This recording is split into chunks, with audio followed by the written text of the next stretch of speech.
All right, and we are live. Okay. Welcome everybody to the June 1st Zoning Board of Appeals meeting. We're going to start the meeting at 7:02, if my eyesight's correct. I would like to start with the Pledge of Allegiance. Pledge allegiance to the flag of the United States of America, and to the republic for which it stands, one nation, under God, indivisible, with liberty and justice for all. Thank you for that.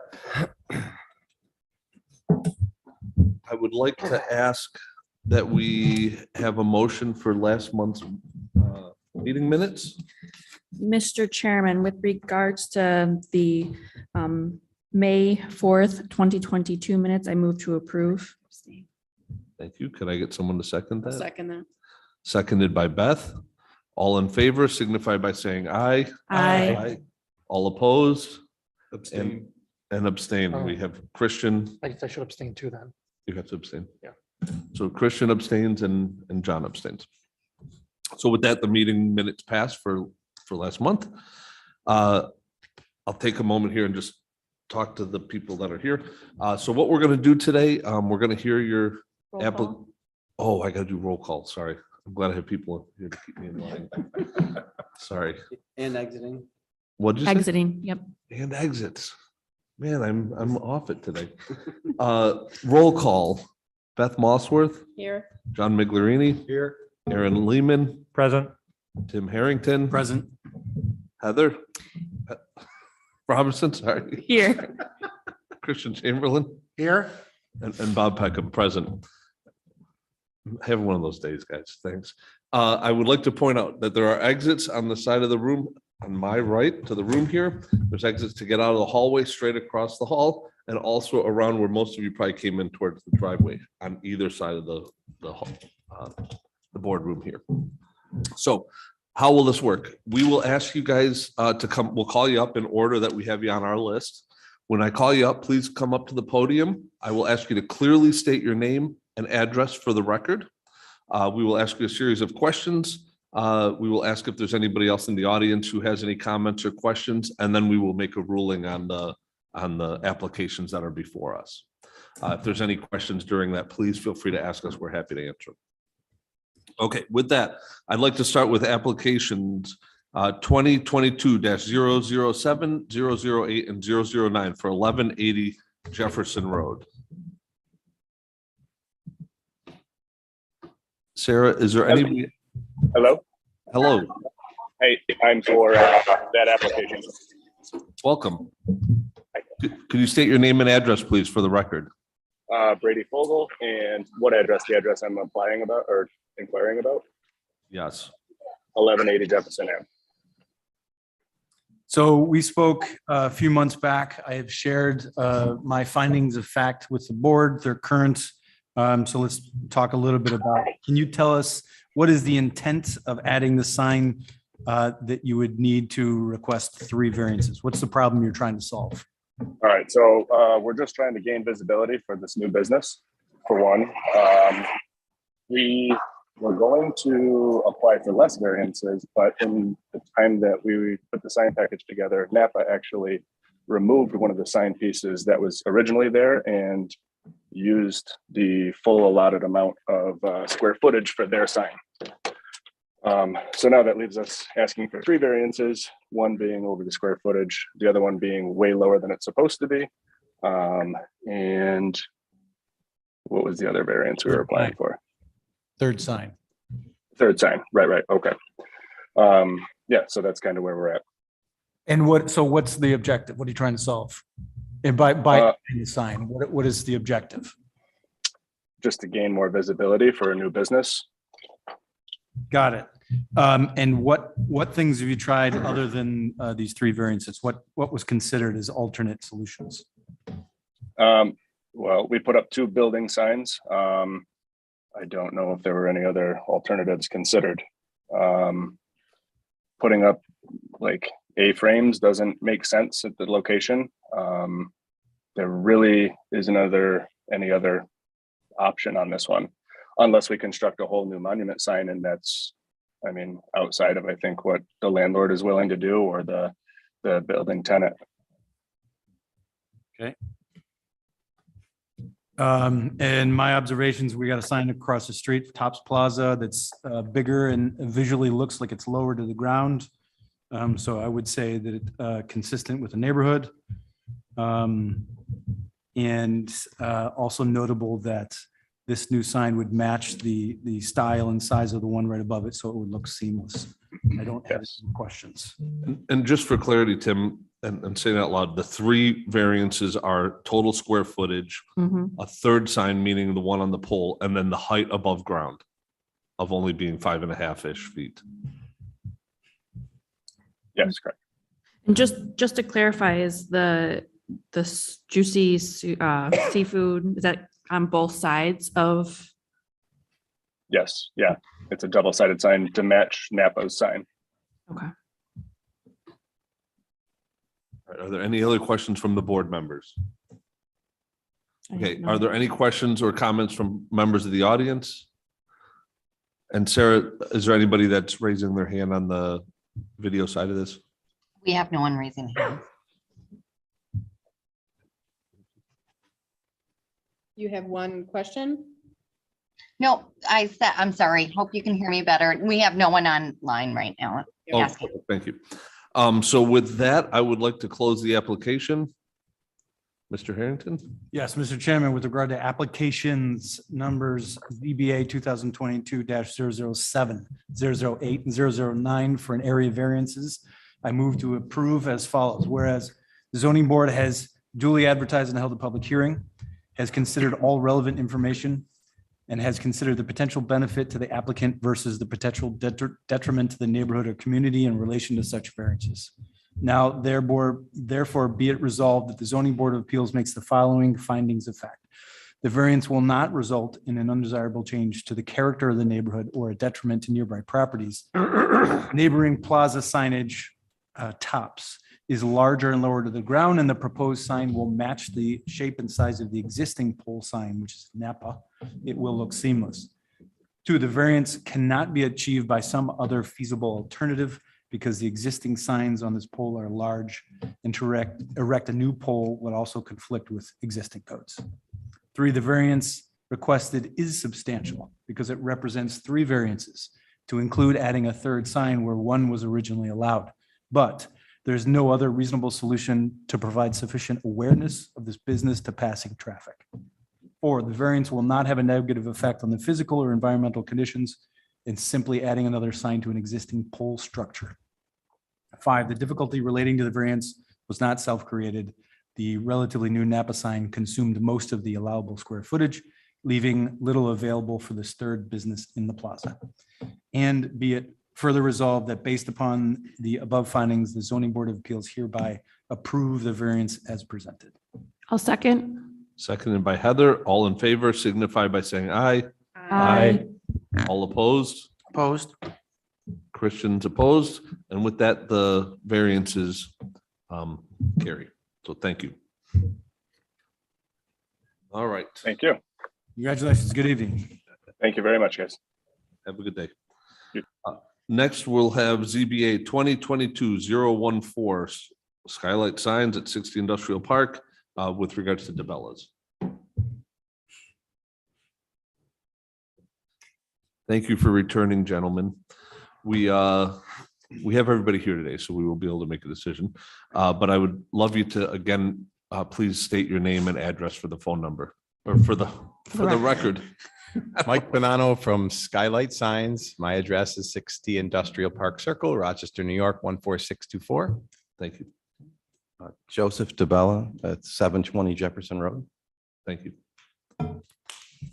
Christian. My apologies for not being here last month. I was sick, so I couldn't make it, unfortunately. But I did listen to your testimony from the last month's meeting via the video that we taped for that meeting. So I heard everything you had said for the proposed sign that you have for that location. My thought is I like the sign. I do have some concerns about the fact that it's a sign that is not advertising your business, is advertising obviously one of your products. Something that, actually I didn't know until listening to that video that of the last meeting that you sold your bread separate from but either way, I still feel that the sign is, well, okay. This is my thought, but I just feel the sign, if it said DeBella's and it said freshly baked bread, I'd be more amenable to it. But I just feel that it's a nice sign, but I just feel that it's just saying bread on it is my own thought about, it's not, it's my own opinion, but. So Well, your- what would you, your I mean, opinion's I don't mean to, No, I appreciate your thoughts. And once again, if you don't approve us, no hard feelings. Just to remind you a little bit about what we talked about last time. So I've been dealing with, obviously, COVID's been a real challenge over the past couple of years, and I wanted to create some excitement, some passion inside the store for the customers and also for my employees.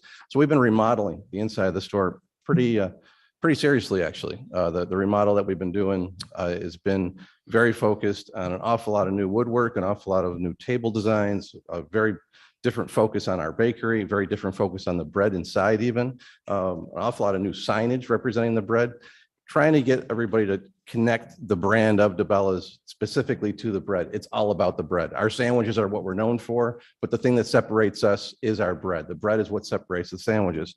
So the sign that we're talking about, the goal is two things. One, I wanted to do something nostalgic with Mike because what we've done inside is very nostalgic. Everything about what we've done on the details of the inside of the building has a very 1940s nostalgic kind of feeling.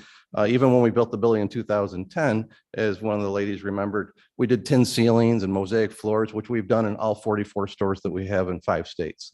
That's part of the nostalgia that I love, are those old fashioned tin ceilings and mosaic floors. But everything about the details that we've done this past year is very nostalgic. It has a real style to the past.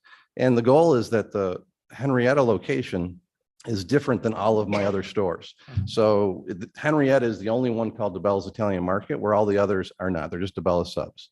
But what's interesting is the Henrietta, it leads by being a kind of a test kitchen, a test of design. And often we create things and design things for Henrietta's location that we then find are valuable for the other stores. So for this interior, I said to Mike, I said, I really want to do something for the outside of the building that does two things. One, enhances the architecture, makes it feel a little bit more nostalgic. And two, brings some light to the fact that the bread is the most important part of our branding. And so at the bottom of the sign, obviously, you'll see that it's bread fresh baked for our subs. I mean, we're really actually not trying to sell more bread. We're trying to just get you to pay more attention to the fact that how proud we are of our bread. Our bread is the center, our core, our main thing that we do. Some of the signage that we've done inside our store and even on our website is it's all about the bread. That's the statement that we really love because that is truly what we are. It's all about the bread. If you ever talk to any customer about what really makes us different, it's the bread. And so what I've looked at is on the outside of the building, we really don't have any feeling kind of representing that. And at the same time, we studied many signs in Chicago and New York City and parts of California, Disney and Universal Studios, and tried to find something that was nostalgic, but still fitting to the clean lines of the building. So the building has a nostalgia about it because obviously it's brick and it has a lot of steel and there's an awful lot of gooseneck lights and so on. The goal, though, was that the sign itself didn't feel different than the rest of the architecture. It was part of the architecture. So what we try to do is create signage that not really strong so that from the street, you looked at it as you're driving and it jumped at you, more that you parked your car and as you're walking to the building, we reinforce what we're really known for, which is the bread. And then as you enter the building, you'll see all the other signage we've created with the remodel of the bread is what we are known for best.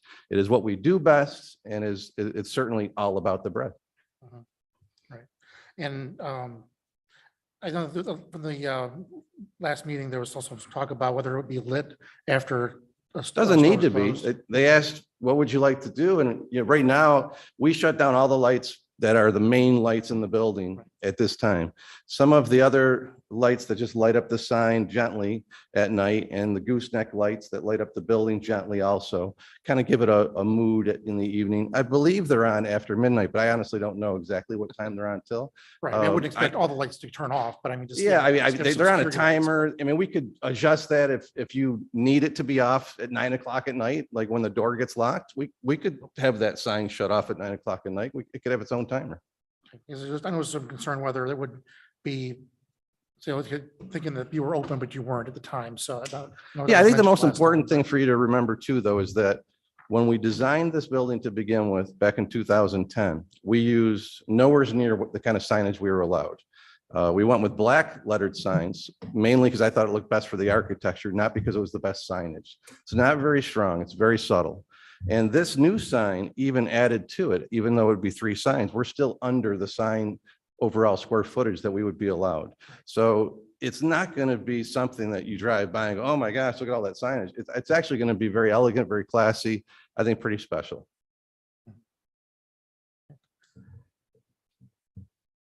Any more questions?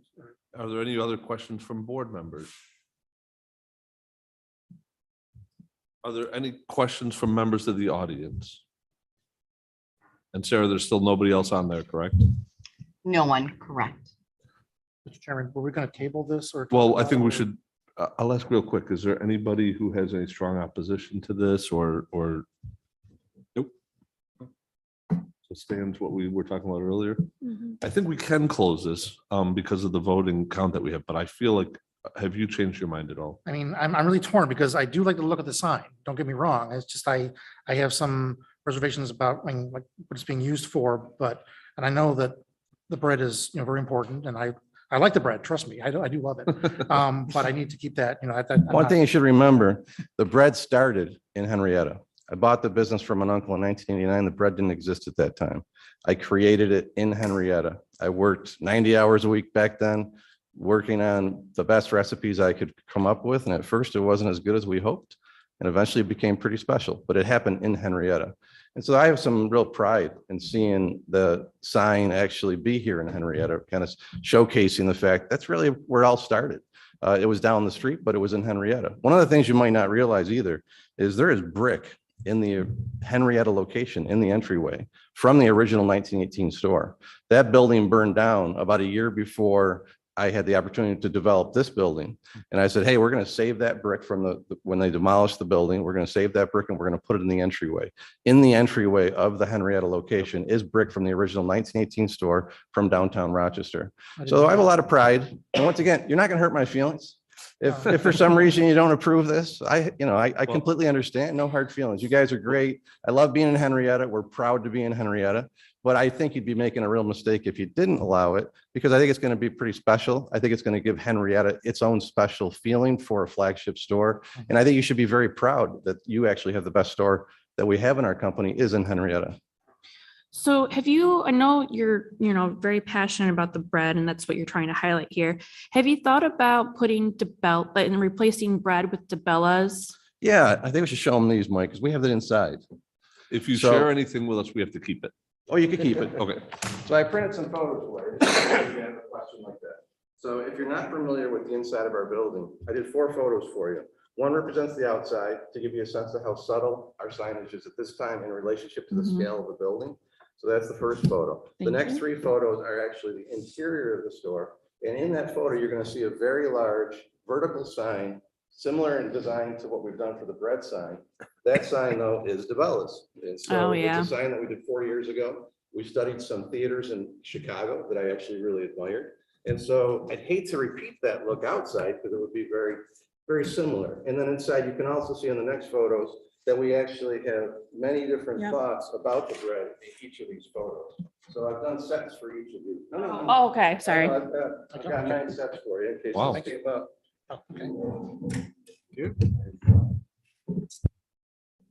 If you want to give that to, if you want to give those to Mr. Harrington, he can hand them back to us.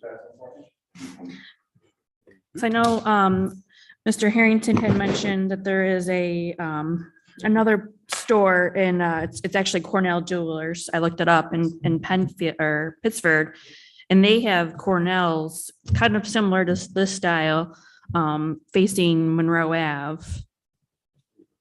Already good, yeah. Is anybody missing a set? Nope, we're good, good. but if you want, you can hand one to Kevin. I don't get a vote, but I'll take them. You don't get a vote, but he likes to look at pictures. It'll be for the file. Again, it seems to be following your theme, and there's no question. I mean, anybody who's been to your store knows it is about the bread. I mean, I've gone there probably more times than I should. And see, now looking at this I say that picture, health-wise, how much I eat there, but it's wonderful. I think this is very good to see, but Heather, I feel like there's another question you have there before I also, I feel like this sign might also take away from your current DeBella signs. This is just my personal opinion, because if you see here, it'll kind of cover it up. But the one face, but not the other. yeah, And not then the if one you're at face, it you'd head on- see, yeah, you'd only see you're one at it head side. on- The side that faces Starbucks will be not as visible. Correct. From the road, Having the sort of. bread.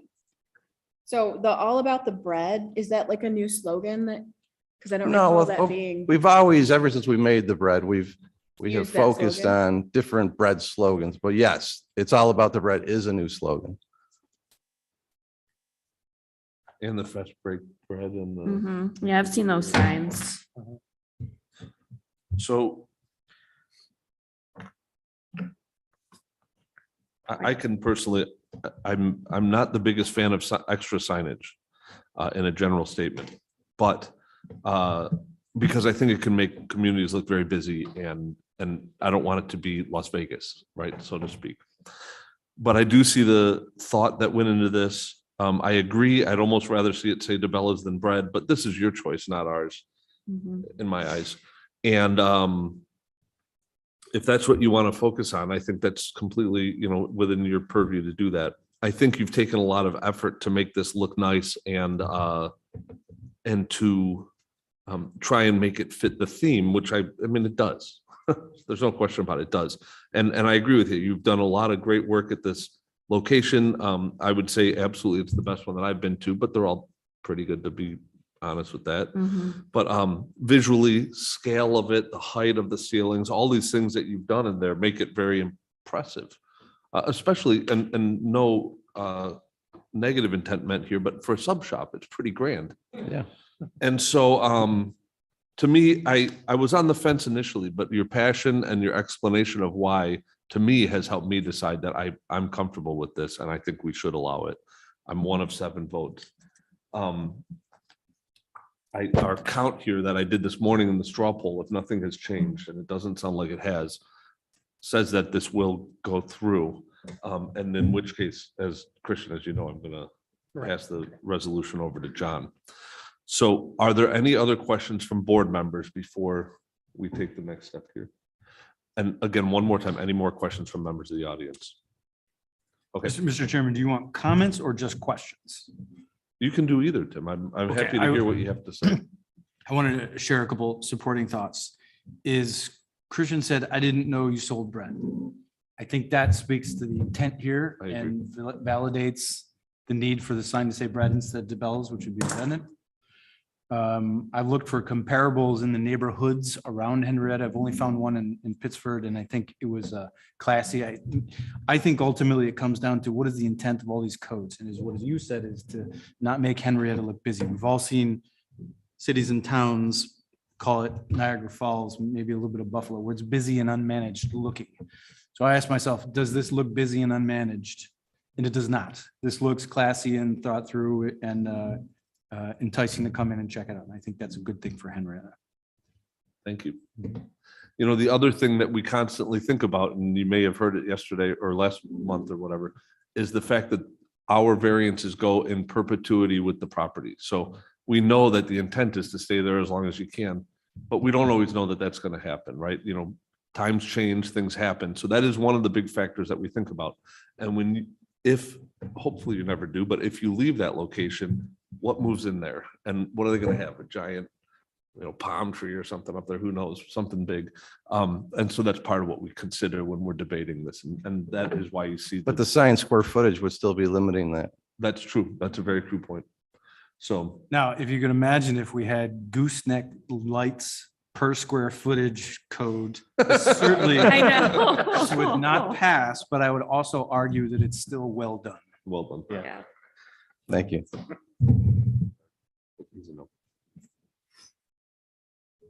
John, are you good or do you want 2 more minutes? Give me 2 more minutes. Talk about the Bellas. So he does have to finish some paperwork, so we'll do that for the formality, but it looks like we got another minute. It also sounds like the process of researching this wasn't such a bad process either. No, actually. Fair amount of travel and This sign is, I don't know if you realize what a nice job he did with it. We've seen some other signs that are beautiful signs, but they're just a little too much design wise, too nostalgic for the plaza, for our building. And I think he did a great job of crossing clean lines, feeling fitting to the design of what we have right now, but having that little touch of nostalgia that we were hoping for. Mike's a very talented sign man. this is when you hand out your Well cards. done. Hey, Mike, So where- Mike, it is being taped, so. I know. Guess you gotta bow. Where in the building are the vintage bricks and do you identify them? So as soon as you walk in, if you walk in the entryway, which I'm actually in the middle of remodeling right now, the entrance, but when you walk in the entryway, on the left, there's glass, and right on the glass, there's signage explaining what those bricks are and how they're from the original DeBell's Italian Market from 1918. And then above that, there's actually a photo that showcases that same store. That photo's down right now because we're about to add some details to the walls there. But there's actually a photo of that same storefront that represents that brick. Where was it? So it was at the corner of Portland and Casper, Oh. which Okay. was a really great neighborhood at one time. And it was where my great grandparents lived. It was their home above the store. They raised their family there. And eventually my grandfather's brother moved it to Henrietta. And so the neighborhood just changed. And so he chose to come where it's great, Henrietta. We agree. You good? Yep. All right, John, with that, we will close this application. Mr. Chairman, with regards to application ZBA 2022014 for an area variance, I move to approve. Whereas the zoning board has duly advertised and held public hearings, has considered all relevant information and has considered the potential benefits to the applicant versus the potential detriment to the neighborhood or community in relation to such variance. Now therefore be it resolved that the zoning board of appeals makes the following findings of facts. The variance will not result in an undesirable change to the characteristic of the neighborhood or detriment to the nearby properties. It will actually enhance and let the customers know that DeBell's is about the bread. The variance can be achieved by some other feasible alternative, but they want to add the sign to get their name out about the bread again. The variance requested is not substantial. The variance will not have a negative effect on the physical or environmental conditions. It will actually add to the nostalgia of the business. The difficulty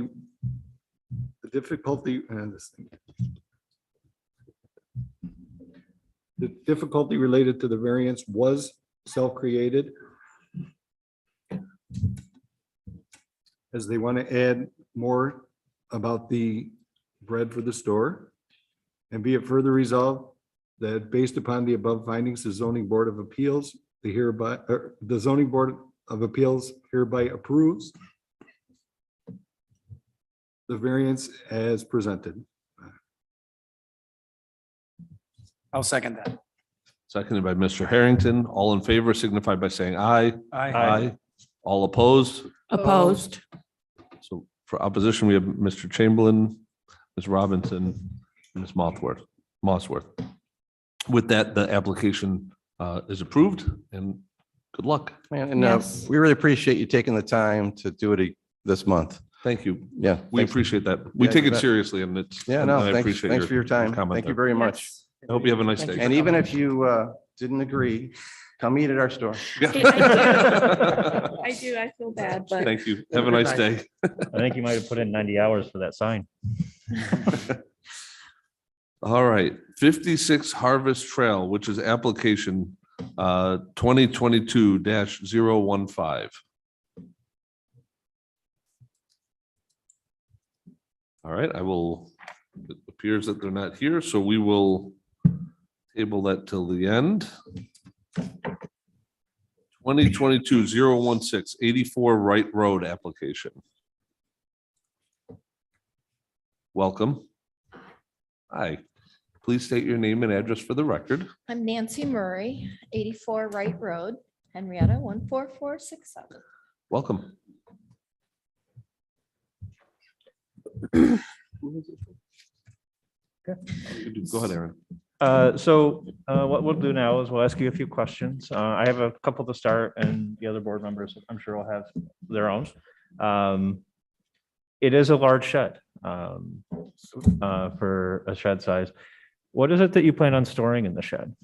I've collected automobile memorabilia all my life, and I'm going to put it all in one place. Okay. And do you just collect it for your own? Do you? Yeah, Okay. no, just collect it for my own. And do you plan on running electric to the shed? No, Okay. How high do you plan on building the shed? it's 8-foot walls Okay. Plus- And the roof plus- protrudes above that? and it's they call it like a barn roof, so it Mhm. has 3 Okay. angles. Yeah. has- Do you currently store, where do you store all your memorabilia now? On property on East Henrietta Road. And are you losing that storage space or you need more? We are. Okay. You are losing the current storage Yeah, space? the property we're trying to sell, used to be Murray's Collision. I have a shed that has all collision tools back to the 1900s, anvil, chrome parts. I'm a car girl and I've collected things all of my life. When we closed the collision shop, there was a number of things in the attic that are just irreplaceable to me. And I haven't been able to, have them someplace where I can mess with them and walk, hang them, and they're just stored for now. And we're retiring. We'd like to spend the rest of our life in this house. We've been here 50 years. And I would like to bring it home so I can play with it. Good for you.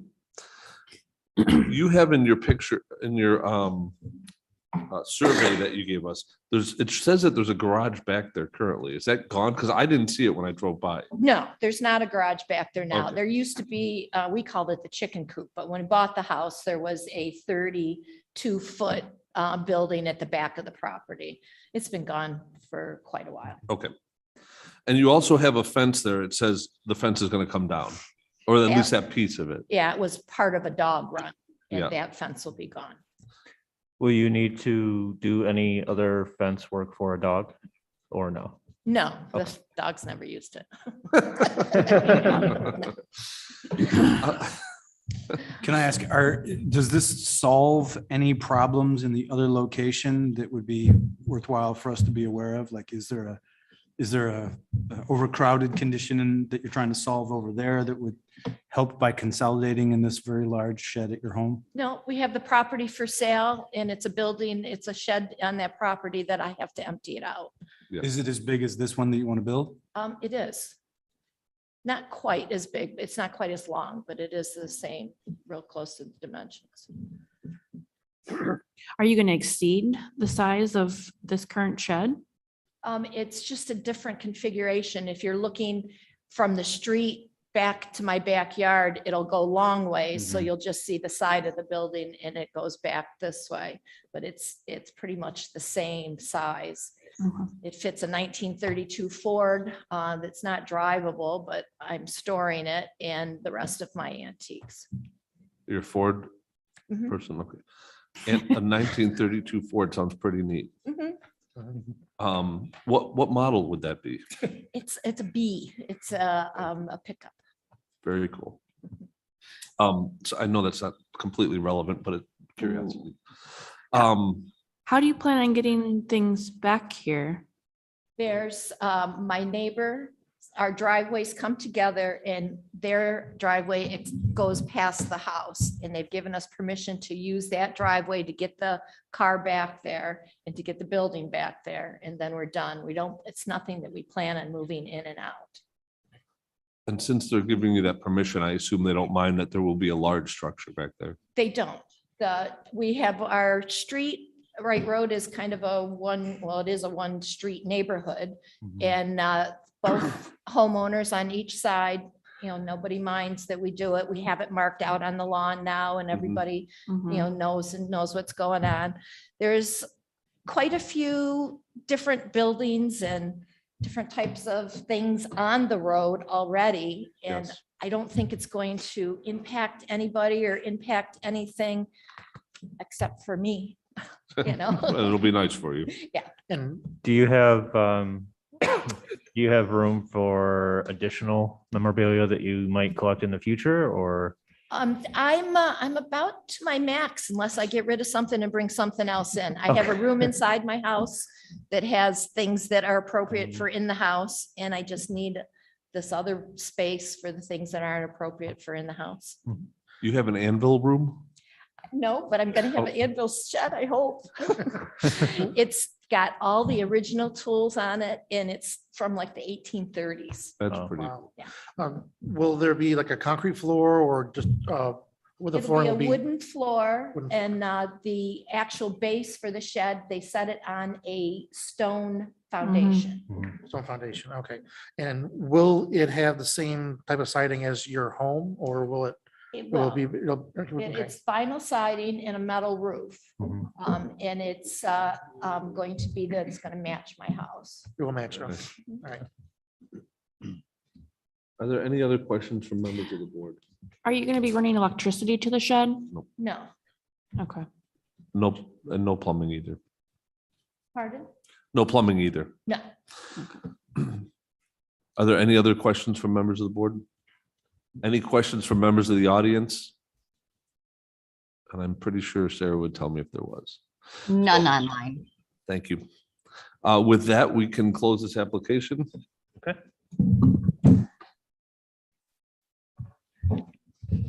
Mr. Chairman, with regard to application number ZBA 2022-016 for an area variance, I move to approve as follows. Whereas the zoning board has duly advertised and held a public hearing, has considered all relevant information, and has considered the potential benefit to the applicant versus the potential detriment to the neighborhood or community in relation to such variance.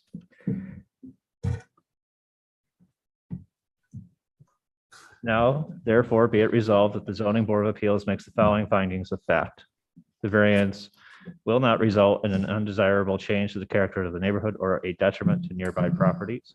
The proposed style of the shed included in this application is of the existing character in the neighborhood. Neighboring properties have similar size detached structures in the backyard. The variance cannot be achieved by other feasible alternative storage area of the property to be stored in the shed would require off-site storage. Variance requested is substantial.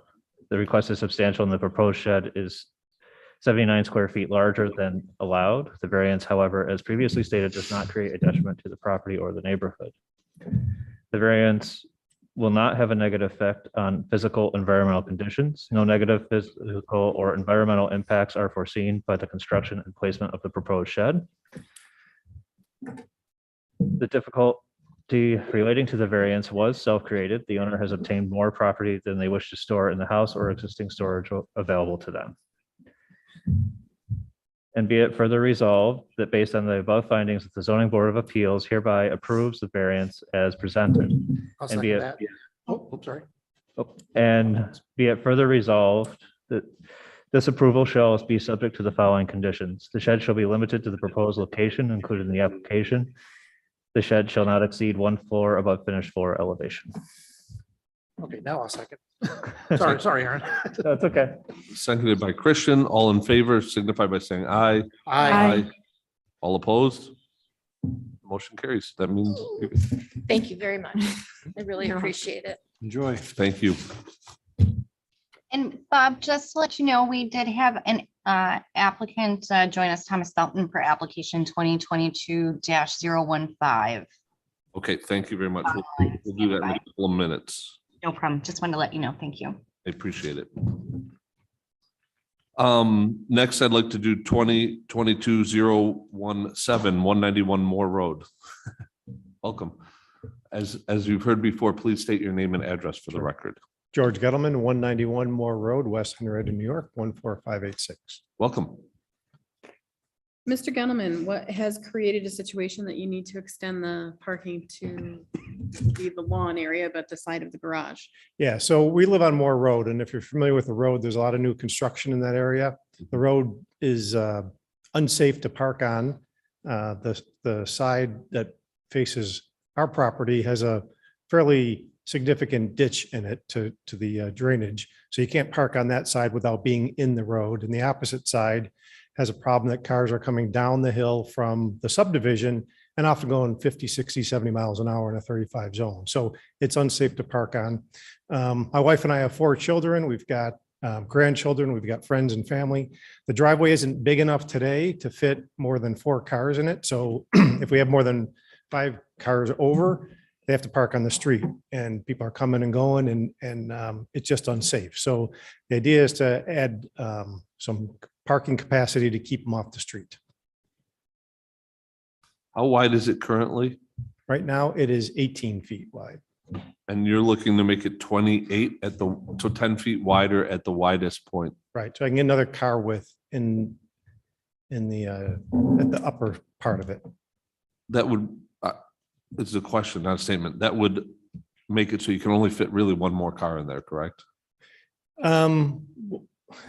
It's challenging. My goal was to have it all the way to the street be 28 feet. I talked to Tim Lessing and he helped me understand the guidelines and the restrictions and things like that. So it is tapered. At an angle, you can get another car in because I'm going 24 feet, which gives you 6 feet extra. We can possibly squeeze in another one. So you're going all the way to the road? No, we can't because of it. Yeah. So the desire was that Tim helped us out with that to understand what was needed. So better to know it ahead of time than later. Well, that's true. We appreciate that. Definitely. So you're going to widen the whole driveway by 4 feet by 6 feet, and part of it by another 4, so 10. Another Yes. 4. Yep. 10 feet. Thank you. And again, for saying this for the people on the board, I definitely know Moore Road. I live 2 streets off of that. And it is definitely a pretty busy road, more so than when I moved in 10 years ago. And the whole new development across the street roughly from you is definitely something that I can understand your concern and need. And with the whole family that you have, that definitely brings a need from my eyes. So there's my thought on that. Are there any other questions from the board members? Did you buy the house before all this developed, like the surrounding areas? The subdivision across the street is new since I've been there. Yep. Okay. So. All right, that explains it. And, All right. and I believe the back part of the subdivision behind us is new since we've been there. Okay. I was just curious. Thank you. Yeah, that's within the past 10 years. Yeah, it's what recent, yeah. right? Yeah. So with that, I would like to ask if there's any more questions from the board members. I think we know that. And any more questions from members of the audience? Okay, with that, I'd like to close the application. Mr. Chairman, in regards to application ZBA 2022-017 for the area variance, I move to approve as follows. Whereas the zoning board has 1, duly advertised and held a public hearing, 2, has considered all relevant information, and 3, has considered the potential benefit to the applicant versus the potential detriment to the neighborhood or community in relation to such variances. Now, therefore, it be resolved that the zoning board of appeals makes the following findings of fact. The variance will not result in an undesirable change to the character of the neighborhood or detriment to nearby properties. Other residential properties have added parking. The variance cannot be achieved by some other feasible alternative. Adding parking space was best alternative based on traffic of road and limits of side of road parking. The variance is not substantial. The variance will not have a negative effect on the physical or environmental conditions. The difficulty related to the variance was self-created, and be it further resolved that based upon the above findings, the zoning board of appeals hereby approve the variance as presented. I'll second. Seconded by Heather. All in favor signify by saying aye. Aye. All opposed? You have more parking. Okay, great. Thank you. Have a nice day. Thank you for coming in. Application 2022-018 for 802 Pinnacle Road. Welcome. Oh, no, we're making you walk. Do you want to have a seat? Okay, I'm fine. Okay. As Halfway you through, heard, I can make it. please state your name and address. Julie Verstrate, 802 Pinnacle Road, Pittsford, 14534. Welcome. John, I think this one's you. So the shed that you're gonna put in there, that's gonna be enough room for what you need? I hope so. Any electricity going out to it No. or anything? No. They gonna do it on crushed stone? Yes, Or yep. you're just gonna set it? Simple, yep. Are you gonna have any electricity running to the shed? No, nope. How tall is it gonna be? It's just, I think it's 8 feet and then it's a lofted barn style, so maybe 10 at the middle at the most. Okay. Yeah, the walls are 8 feet, so, yep. Perfect. No further Here's the questions. second. Pinnacle. Oh, yeah. Now, because you're a corner lot, Yes. your neighbor on Colleen Way, have they said anything to you about this? Are they aware? Well aware. We have great neighbors. Good. Yeah. So 3 it's to right. my right have all grew up in their homes and bought them from their parents. 2 and then 1 behind. So yeah, it's been quite the talk. So Wow. yeah, It's kind of a big deal, right? it is. It's cool. Um, They're gonna help you build it? And I don't know about that. They might sit and watch. is it gonna match the house? Yeah, And- it's wood sided. And then eventually when we move to the vinyl siding, we'll just continue the same. Our house is white, so Yeah. pretty easy to match. Keeps but it yeah, easy, yeah. Yeah. Yep. All right. This one's pretty straightforward in my eyes. It's only a couple feet different. So any questions from the board? Any questions from members of the audience? That's what I expected. Okay. With that, we can close this application. John? Mr. Chairman, with regards to application ZBA 2022-018 for an area variance, I move to approve as follows. Whereas the zoning board has duly advertised and held public hearings, has considered all relevant information and has considered the potential benefits to the applicant versus the potential detriment to the neighborhood or community in relation to such a variance. Now therefore be it resolved that the zoning board of appeals makes the following findings of fact.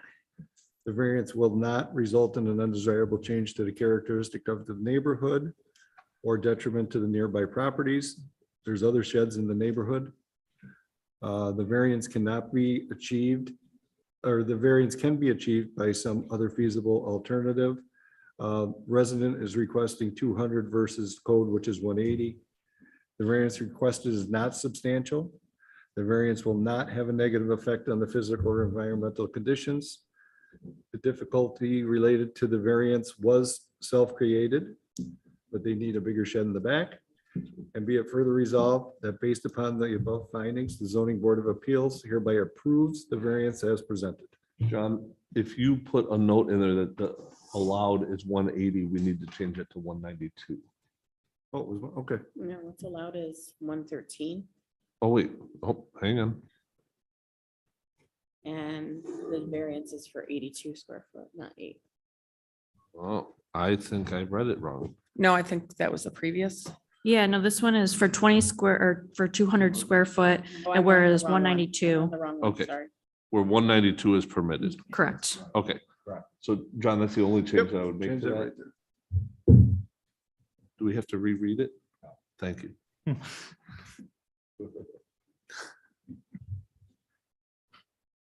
So that's fine. We can make that clerical change. Start over. Okay, let's start. Who wants to second this? I'll second. Seconded by Heather. All in favor signify by saying aye. Aye. All opposed, motion carries. So you're Yay, good. thank you very much. Yes, All right, enjoy. have a nice day. Have a good night. I'd like to go back. Is that what we were asking? Yeah. Hang on, I just gotta read the info here for.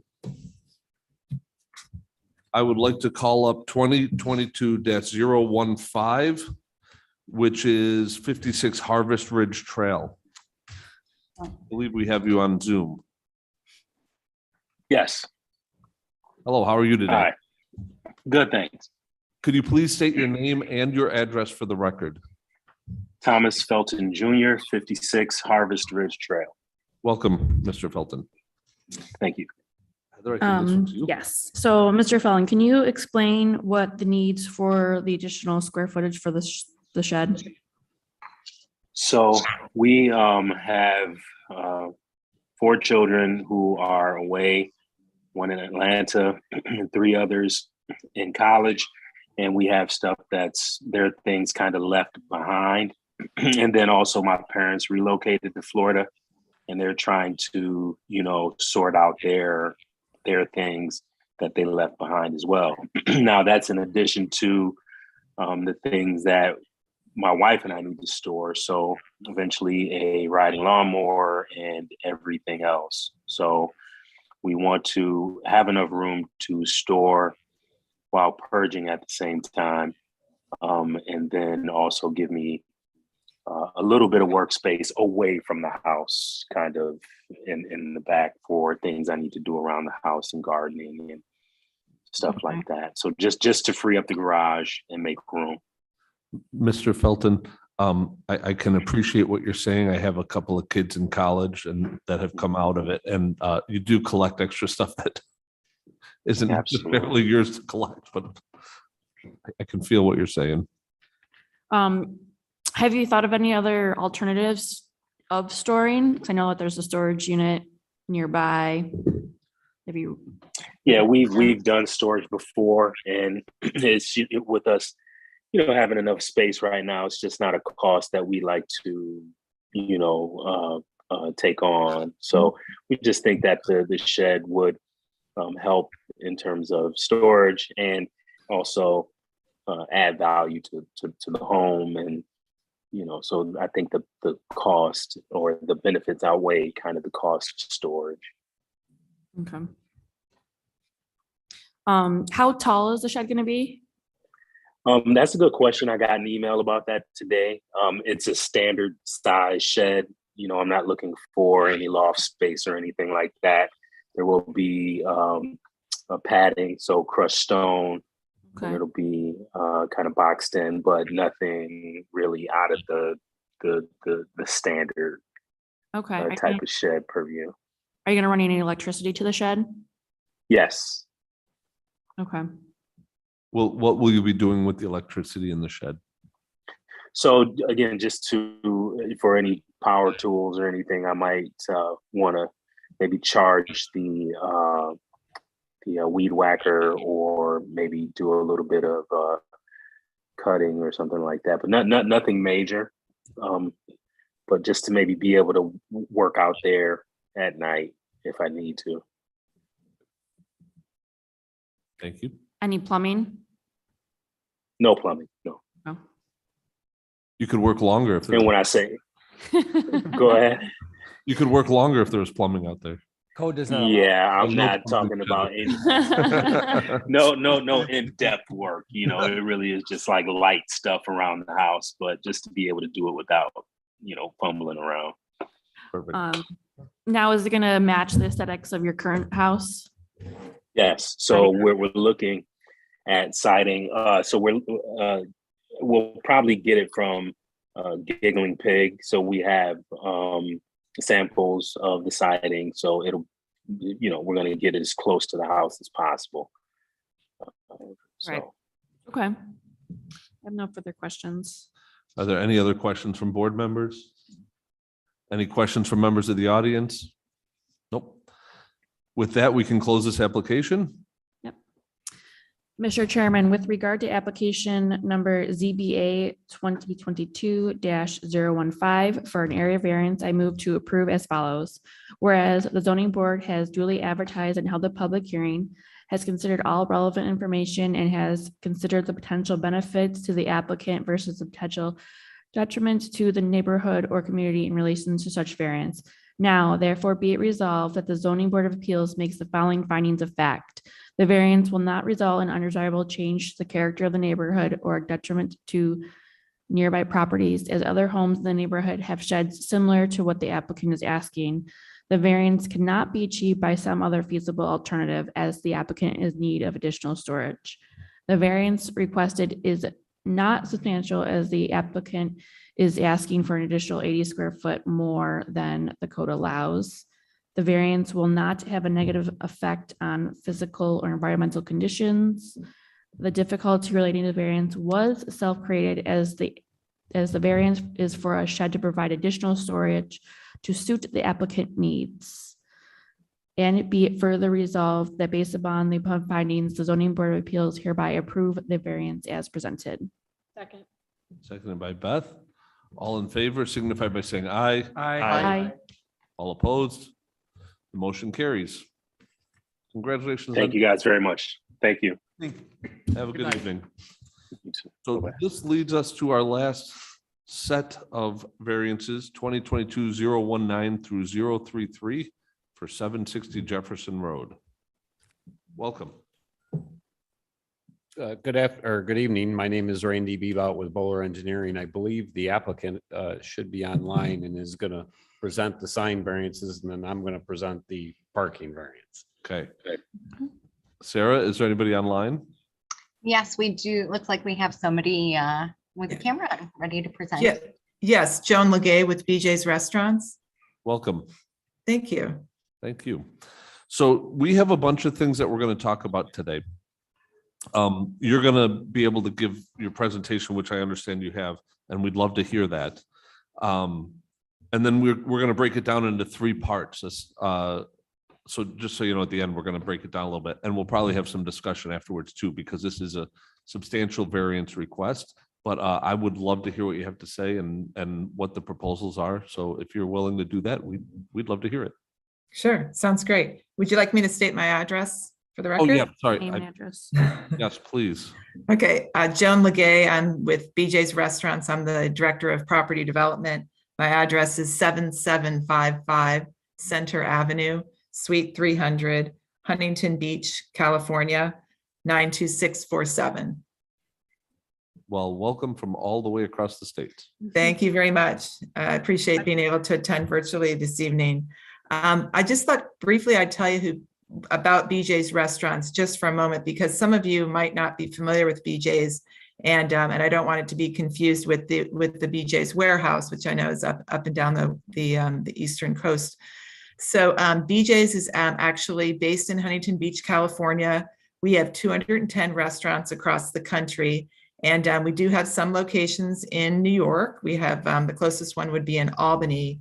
And we have been developing in the Northeast to great success. So we're very excited about this opportunity. We're a full service family restaurant with a broad menu, including generously proportioned salads and appetizers. We have deep dish pizza, which we're very well known for, but we also have a great slow roasted menu with a great pork chop and tri-tip and steak and fish. So quite a nice menu. And we have a dessert that's very popular called a pizookie, which we have in a variety of flavors, which is a large warm cookie served with a variety of ice creams. So a lot of great food. And for, I think part of the reason I've been with BJ's for 15 years that we've been so able to grow continually is because we have great service, we have a nice price point, and we've been you can look us up, BJRI, we are public and we are publicly traded. So we've been quite fortunate to be able to continue to develop through varying economies. So here we are, and we also have award-winning microbrews, although we won't be doing any brewing at this location. So we think of ourselves as like a contemporary American brew house theme. However, we're very much a family restaurant, and families can sit anywhere within our restaurant. So I do have a presentation. So let me share the screen and show you what we're planning on doing here. Could you repeat the name of that dessert? Pizookie. The P? With the P, yes. Thank you. Yeah. All right. My license plate used to be Bazooki. Oh, is that right? Why was that? That's interesting. Long story, but I had young children and it was on my motorcycle, which was a Suzuki, and he couldn't say it. So Bazooki. That's why I took the double.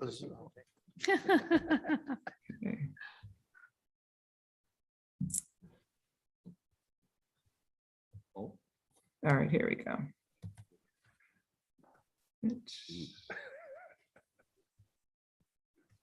While you're looking for that stuff, we just looked up your dessert and when does the store open? When's the store opening?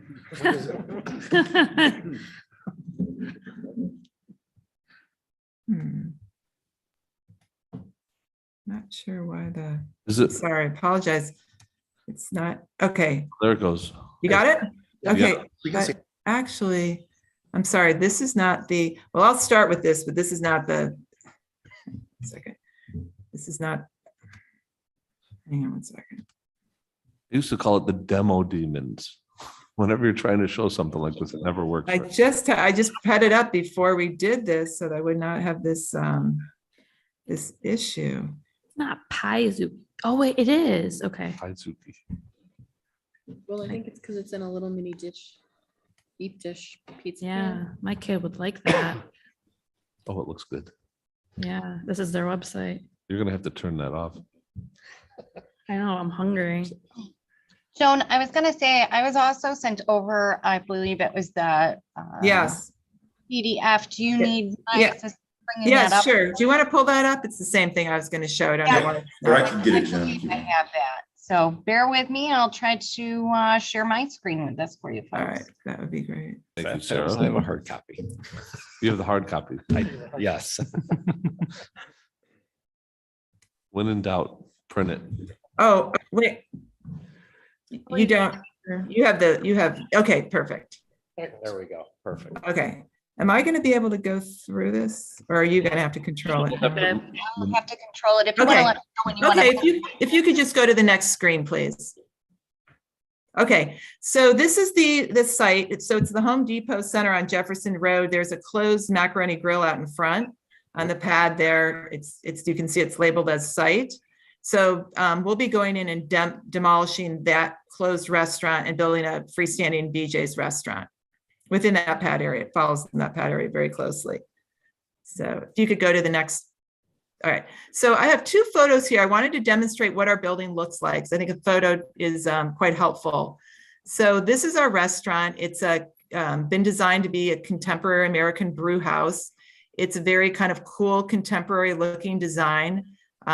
It's quite a large structure. The front tower is 32 feet. It steps down to about 28 feet. And then the most of the parapet is just over 25 feet. So you can see that it's a rich palette with different bricks and stones and wood fascia. It has a lot of articulation, so there aren't really any long flat planes on the building. So that is by design, and the signage has been designed accordingly, and it doesn't provide for any long flat planes for us, for example, to have the words restaurant and then our logo and then brew house on any one flat plane, with the exception of our rear elevation. So I come across this on many different locations. I've been doing these projects for many years, where I have to somehow try to work within a sign code that probably has been written to try to accommodate buildings that might be able to be placed on a flat plane. So in terms of the number of signs, can you go to the next slide, please? So here's the side elevation, for example. Both sides are the same. And you can see here that the words restaurant and then our BJ's logo and brew house can't fit on one plane.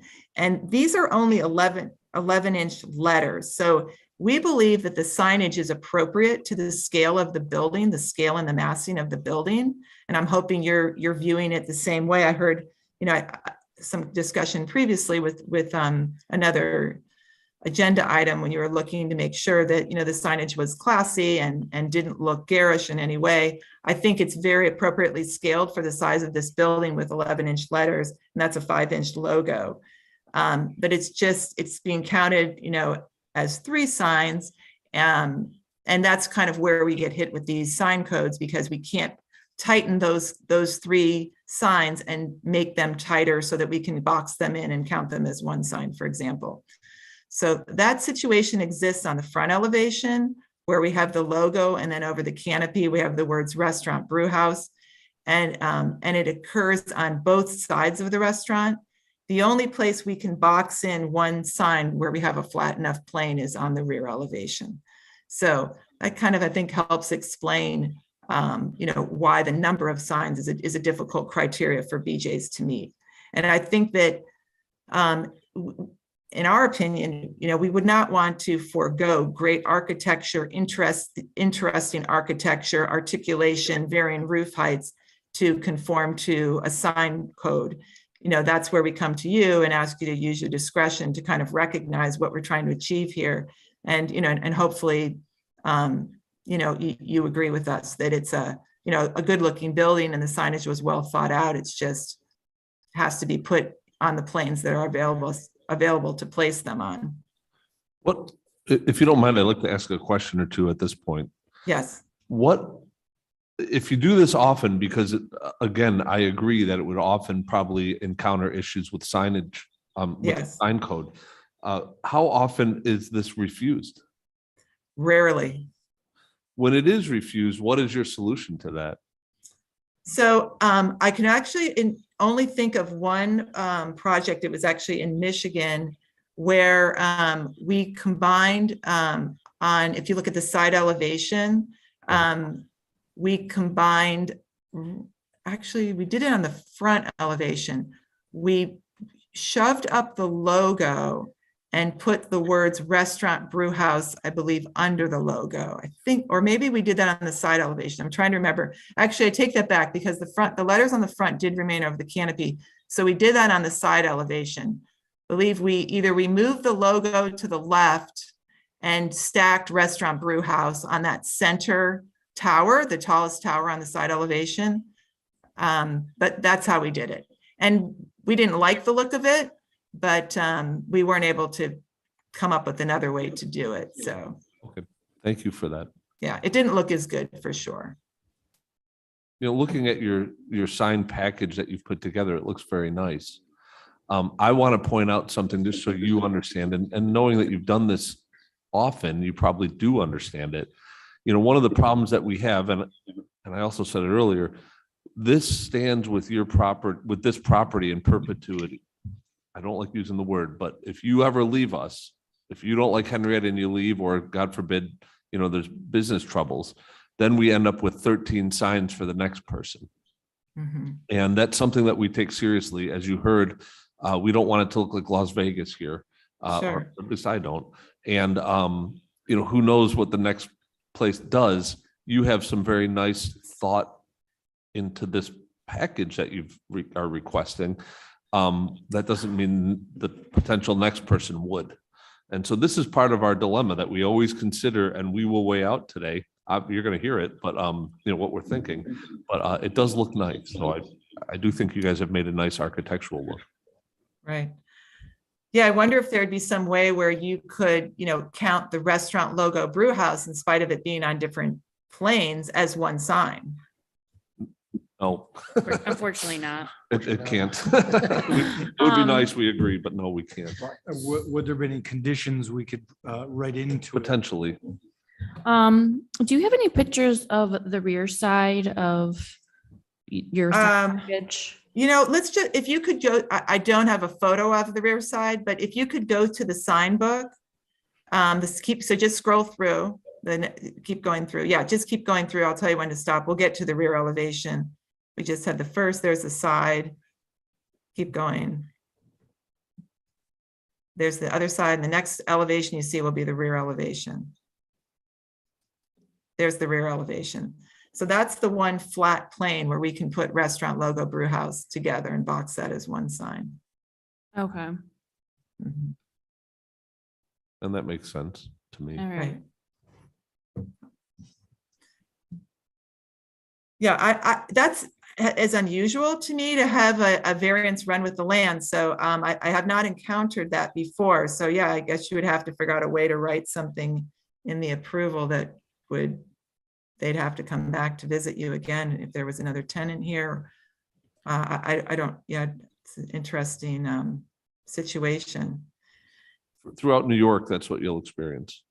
Oh, that's interesting. So I did look up some of the other locations in New York. I looked up was just looking at the signage at Albany. Yeah. And yeah, we had a lot of signage at Albany.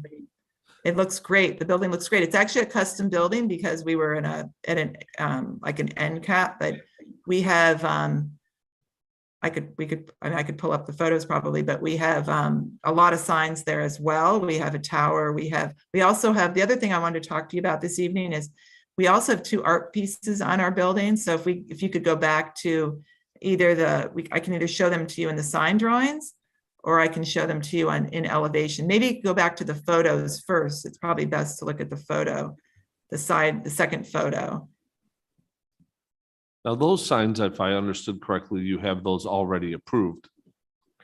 The 2 large signs are ones that you've already approved. You're not asking for a variance on. Yeah, I don't know you're viewing that. So we don't need to discuss those then? Well, I don't mind seeing it because I think it's a whole part of the story. I think so too.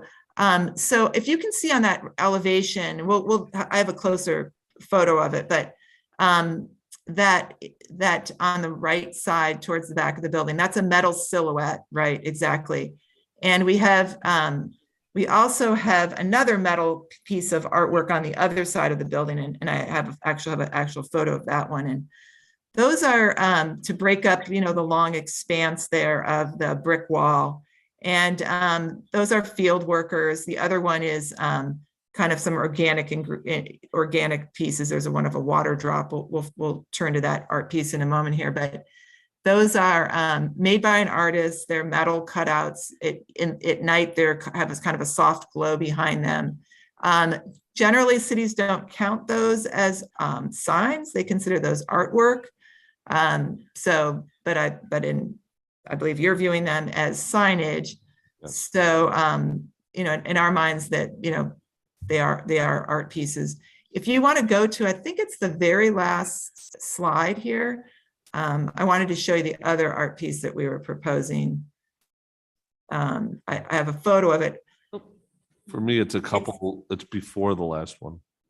Yeah, well, if you're looking at it in black and white one, it might be before the last one, but I have an actual photo of it. We've only made it one time and we just installed it in there. Yeah, but keep going. So I'm going to show it to you. That's it in black and white, but keep going. The last page, I believe, has a photo.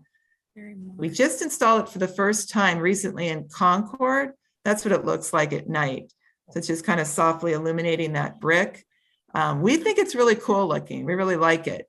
I don't know what your thoughts are about it, but we haven't done it. We've just done it one time, and we'd like to repeat it because we think it's really an interesting piece. No, that's going to be on the west face. That would be facing actually the east. Yeah. So the east one. Okay, let me just. So that would be facing, so not towards Red Robin. The other one would be facing towards Red Robin. Have you been to the location personally? I haven't. No. It's pretty close to Red Robin. There's nothing in between them. Yes. So you have a lot of, I'd say a lot. You have 1, 2, 3, 4, 5 signs on that face of the building. Yeah. Of which, this is my opinion. Please take it as an opinion only. Right. Of which there will be very little capability to see that Mhm. because of Red Robin. Yes. And the placement of the 2 buildings and what's in between them, which is a couple of parking spots. And so, it's a thought that I have that's up to you. But, if we end up having some troubles here with our vote count on the signage, in my opinion, this wall, as beautiful as your artwork is somewhat underviewed, will be underviewed. You can't really see that side of the building unless it changes dramatically once the new building's put in. So I have given that some thought, and I agree with you completely. If we had to give it up on one elevation, that would be the elevation that we would give it up on. So we would give up signage on that elevation if we needed to give something up. Or if we needed to put them together, like not your favorite choice, which I understood from your comments earlier, but maybe that gives you a solution. Right. Some of I think I would be more willing to give up the restaurant, the logo, and the brew house on that elevation, keep the piece of art, because otherwise that's just kind of a blank area on the building, which I think is not very attractive. If that's something that's, Well, we're not there yet, so let's. yeah, but I would agree with you. That is the elevation where it's least likely to be seen. Yes. Is there, we've been asking you questions mid-presentation, so I should ask you, is there more to the presentation that you have for us that we haven't asked with regards to the sign component? No, there really isn't. I mean, I think you get the picture here. That, I mean, our feeling is that the signs are appropriately scaled for the building. We're tied in really due to how highly articulated it is. So, you know, I would want you to consider that.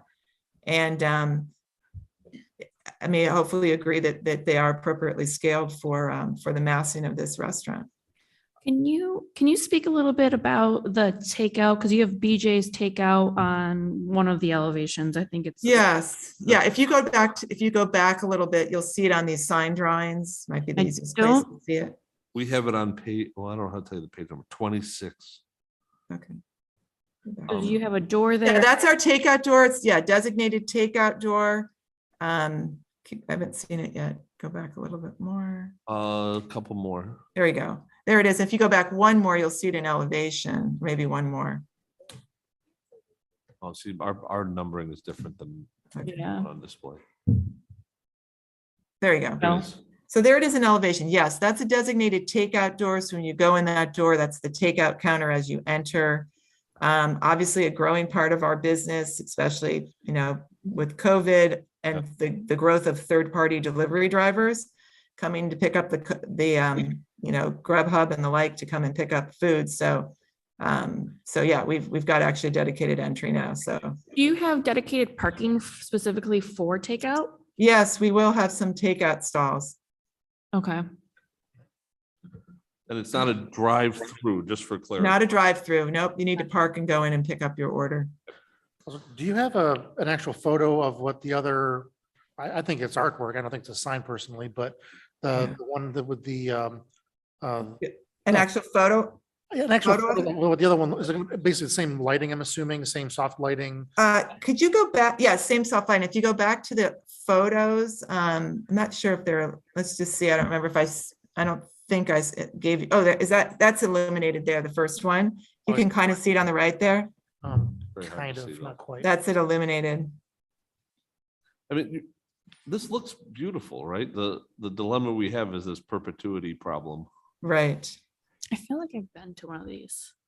One of the, I can't believe I'm saying this, but if you look at the north elevation, I mean, this restaurant will be viewed from all sides because it's freestanding. Yes. And there are additional stores behind it. Well, the only store behind it is Home Depot. Yeah. I'm sorry, say that again. The only store behind it's Home Depot, but yes. Okay, yeah. So I'm curious, is there a reason why there's not more to break up the back face? There's no windows, so it's a massive wall of brick. If you were to view it from the back, is there a reason why you didn't break that up with more signage? Break it up with more signage. Well, there's a service yard back there. I think what he's asking is why isn't there more of a different facade per se? Because you have, you know, the BJ's with the pillar, and then you have restaurant and brew house, because it is more of a flat facade. Yeah, there is a little bit of articulation there, and not as much as the other three sides, obviously. But I think it's still attractive. I mean, it is still, you know, full brick back there. The service yard, while it is a service yard, the materials will match the restaurant.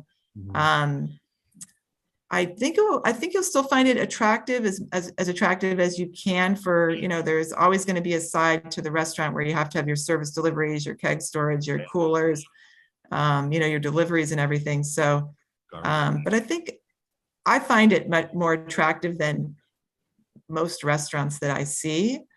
Right. Yeah. And I'm assuming that it does have the wood fascia. I mean, really, all the same materials are carried there. It's just not quite as highly articulated. And I'm assuming that the reason why there's no windows is utilitarian. I know That's correct. It's the kitchen. there was a big thing many years ago about a Wegmans store where they were going to put all the refrigeration on the roadside in the city, and they couldn't put windows there because of the refrigeration. Yes. So that's why it's probably all brick. Correct. Okay, that makes sense. So you don't want to look into the kitchen. Exactly. So with regards to the signage for the board, are there any more questions now? I know we may have to table this for a minute Yeah. and have some conversation afterwards, but are there any questions now for the signage component? Oh, and by the way, one of the one of the requests is for overall sign space. So that's sort of the 32, I think is the number. My only last question, it's not about building signage per se, but is there going to be any signage on, what we decide today, will it impact anything about like a monument sign or a pole sign? No, we don't have a monument or a pole sign. Okay. Okay, that makes it easy. All right. I just didn't know about total square footage. Okay. Question, and that is. Well, technically, this is its own parcel, so I suppose it could have a pole sign on it. I don't know where you put it because the building pretty much encompasses the entire parcel. It is a separate parcel? Yes. It is. Okay. Just around the building. Just around the building. It's. Oh, just the building. Everything else, the parking is part of the other parcel? Parcel, interesting. Is there any concerns that we have with size of the building compared to the parcel size? No, well, it's an existing parcel. Yeah. That's how it was, Macaroni Grill was built that way. Well, it's big, this is bigger than Macaroni Grill. 600 feet is what I read. Correct. Okay, give or take. But it's within the box. Okay. And real quick, Chairman. Yes, sir. Matthew Oates, Benderson Development, 570 Delaware Avenue. We're the owners of the parcel land. Just in regards to the perpetuity issue, we'd have no problem as owner if you guys conditioned any variance on expiring if BJ's Brewhouse ever left. We would give it up. We wouldn't look to take it forward if that's an issue in regards to their building signage. There will definitely be some stipulation on that. If we allow it to go through as a board, there will definitely be a stipulation on there. How it worded, we'll have a conversation with Eric here and figure that out, but there will have to be one. Yep, just wanted to offer that. But I appreciate that. Yes. Has the board ever stipulated ownership? No, because ownership is No. hard for us too, but what we can do, the best, and I'm sort of going off, actually, let's do that when we get to the other part. Yeah. So now the last variance that's on the list that we haven't really discussed is the parking variance. And to me, this is one that I definitely want to hear and see. I will tell you that we have seen and you know this, and we've seen it a bunch of times. We've seen other parking variances. For example, when Nothing Bundt Cakes went in, or that space, I should say, there was a variance there, and there's been some others. And I think there's a crowding issue in that side of the property. And so that's something that I'm sensitive to. I can't speak to the others. But I want to hear it. Let's see what you got. Okay, great. So just going to sort of run through this in the simplest terms as I can. So what we're talking about is the parking for parcel 770. Can you please be sure to speak into the microphone? Sorry. Thank you. Could you repeat your name so I forgot? Yep, Randy Bebout, Bebout, Bowler Engineering. So we're talking about, so the building sits on parcel 760. Yes. And then we're talking about parcel 770 Jefferson Road, which is the Home Depot parcel. The requirements for the combination of the Home Depot and the BJ's restaurant is 692 spaces. That breaks down as 577 for Home Depot and 115 for BJ's. We get to that 115 for BJ's based on 290 seats, which equals 97 spaces, and 35 employees, which equals 18 spaces required. And just to repeat it, you said 577 spaces for Home Depot and 115 identified for BJ's, but you're asking us to take away 116? Correct. Okay. That's correct. Okay. So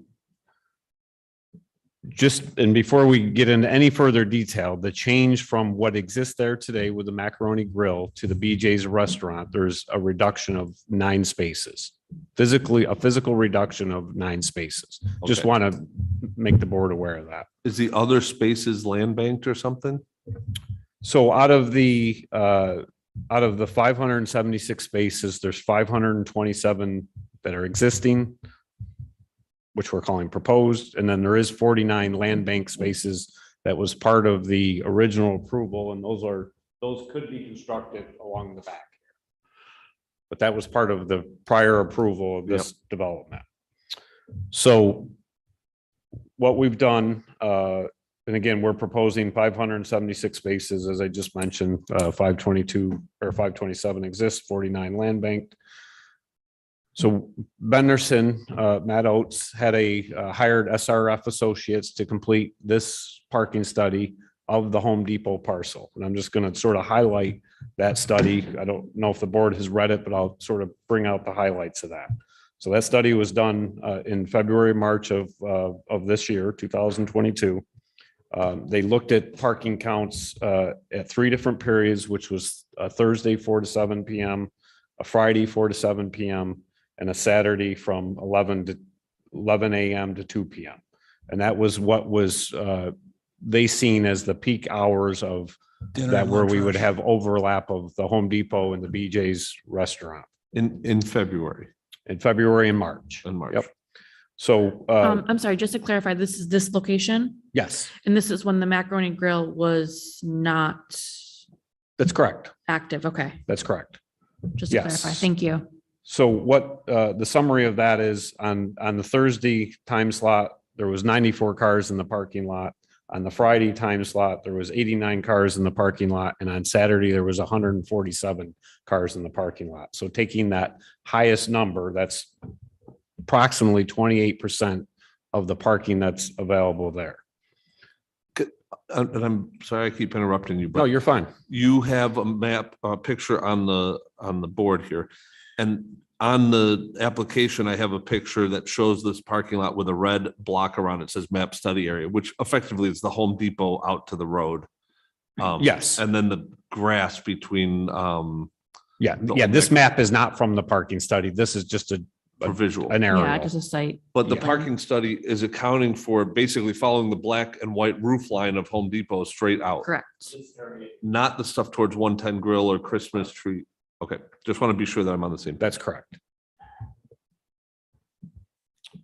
So those are the numbers.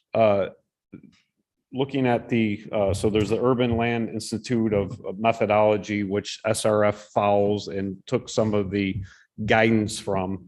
And using that guidance, it talks about variation in the number of vehicles by hour, by day, by season. And then it also talks about relationship among uses where somebody may take one trip and go to both Home Depot and to BJ's restaurant.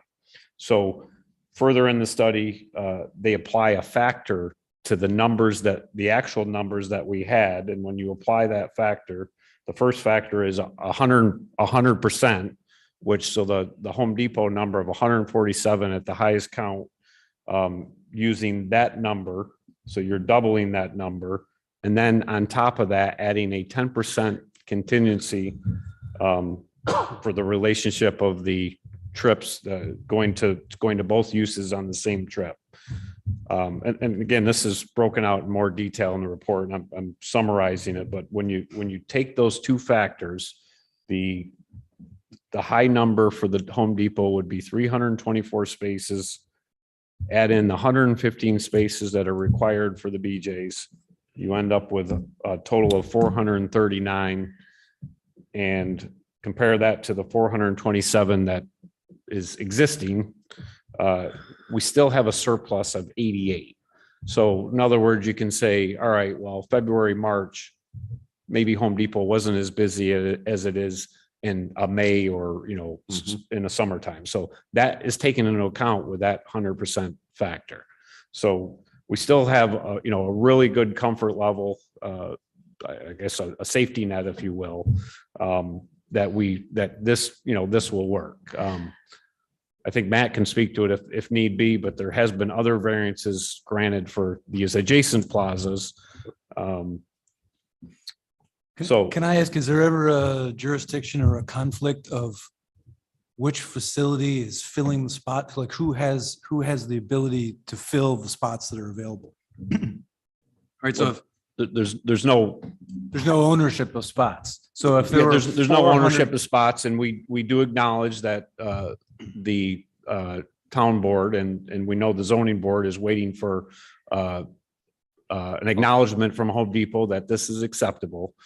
We do not have that in our possession yet, but we want to make this meeting as productive as possible and get the board's input and make sure that if there's questions that we can, if we can't answer them tonight, we'll come back and answer them. We want to, get everything out there and make sure we understand if there's any concerns. And so, but the point is, total available spots are open to either of the customers. That's from correct. one to the other. So Yeah, there's regardless no of where they definitive fall, lines or the parking spots are available. That's the point. correct. Okay. Was the study done when they had constructed a temporary like building for their tractor that shoveled For snow removal. for snow removal? It's still there. It's still there? Still there. Okay. Is that any of the parking spots is currently?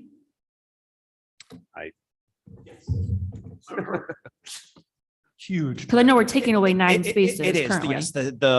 The study counted the use of parking during the winter time. That building Home Depot has constructed out there. It sits over some parking spaces. They have it on the east side of the entrance in the least used area. Those spaces are part of the overall approved site plan. I don't know if they have a permit or whatnot to put up the building, but right now those spaces are covered by that building, but there's no use for those spaces right now because there's more than sufficient parking on that site. The other thing about this parking lot, Home Depot piece of it, on the west side of it against the grass, there's a whole row of them taken up by sheds.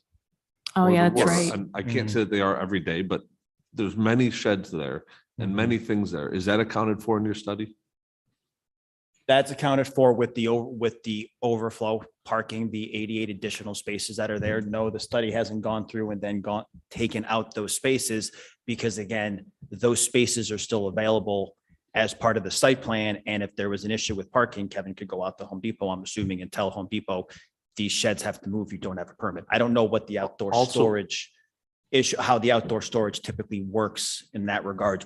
Benderson doesn't own Home Depot. This is the one actual portion of this whole Right. development from the Bellas all the way to Clay Road that we don't own. Home Depot developed it and owns it themselves. So the other thing that Home Depot does that I've seen, I think at this location, is they, times of the year, they have Oh, the mulch. gardening, yep. Yes. And so then there's they make like a corral. I don't know a better way to word that, but they make like a corral for stuff. It'll take up a whole row and sometimes up to 3 or 4 rows of parking. I have not seen that at this location though. Okay. Lowe's does it. Lowe's does Lowe's it, does but I it. don't think swear this they did it location. here. And there are, as the board is aware, and why you're waiting probably on any decision this evening is the sign off from Home Depot in regards, but it also works in the reverse way as well. If there's an issue, say with what they're doing with, say, the sheds with BJ's Brewhouse, things like that, we have the legal remedy to go back and be like, we have a reciprocal easement agreement. These sheds are not allowed there. That has to be parking. So we have the ability to go back if necessary, but based on the counts their SRF did and then the study that I provided to the town, we don't see that that's going to be a need. It was never an issue when Macaroni Grill was open, so we're not expecting it, but we do I'm also have. assuming Macaroni Grill won't be as popular as BJ's. Yeah. At one point it was though. I mean, Fair. macaroni. Yeah. That's fair. So yes, That's the fair. restaurant definitely, it's out of business. It faded over time, but there was one point when Home That's Depot fair. was going and Macaroni Grill was going as well. But as having the reciprocal easement agreement, we do have the ability to go back to Home Depot and say, this is not working. You need to move these sheds. You're taking up prime parking for BJ's. So yes, we do have that ability. And I think me and Matt talked about this. There was a variance previously granted for Macaroni Grill, and we've been told the town doesn't have the documentation of that. I can't answer that. It would be before me. Yeah, I'm just. Yeah. Yeah, so I'm, while the variance we're asking for, I think it's 115 spaces. It's really only a difference in seating of about 20 to 30 spaces, the difference between Macaroni Grill and BJ's Brewhouse. more We're- with BJ's or more with macaroni? More with BJ's, but the reason we're asking for the full variances is I was going through doing the study, talking to the planning department and everything else, and then with Heather as well. I was not able to get any documentation that there exists the parking variance on this site. Okay. But the site today operates like there is a parking variance on that site. Do you, so there's going to be a smaller number of parking spaces removed from this current site than you're asking for in the variance, is what I just heard you say. Yeah, 9 are being removed from. What 9 are being removed?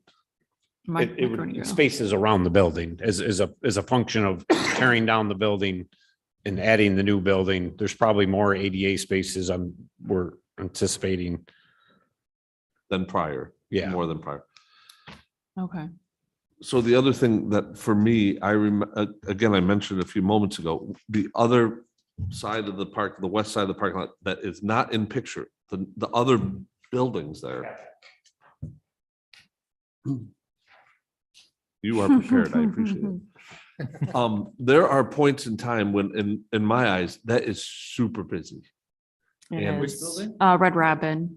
from basically Red Robin West. Can I Yeah. ask you a favor? Could you pull that like 15 feet closer to us, the whole entire easel? I think that would be helpful. Yeah. Is it your Yes, age? better, yeah. Perfect.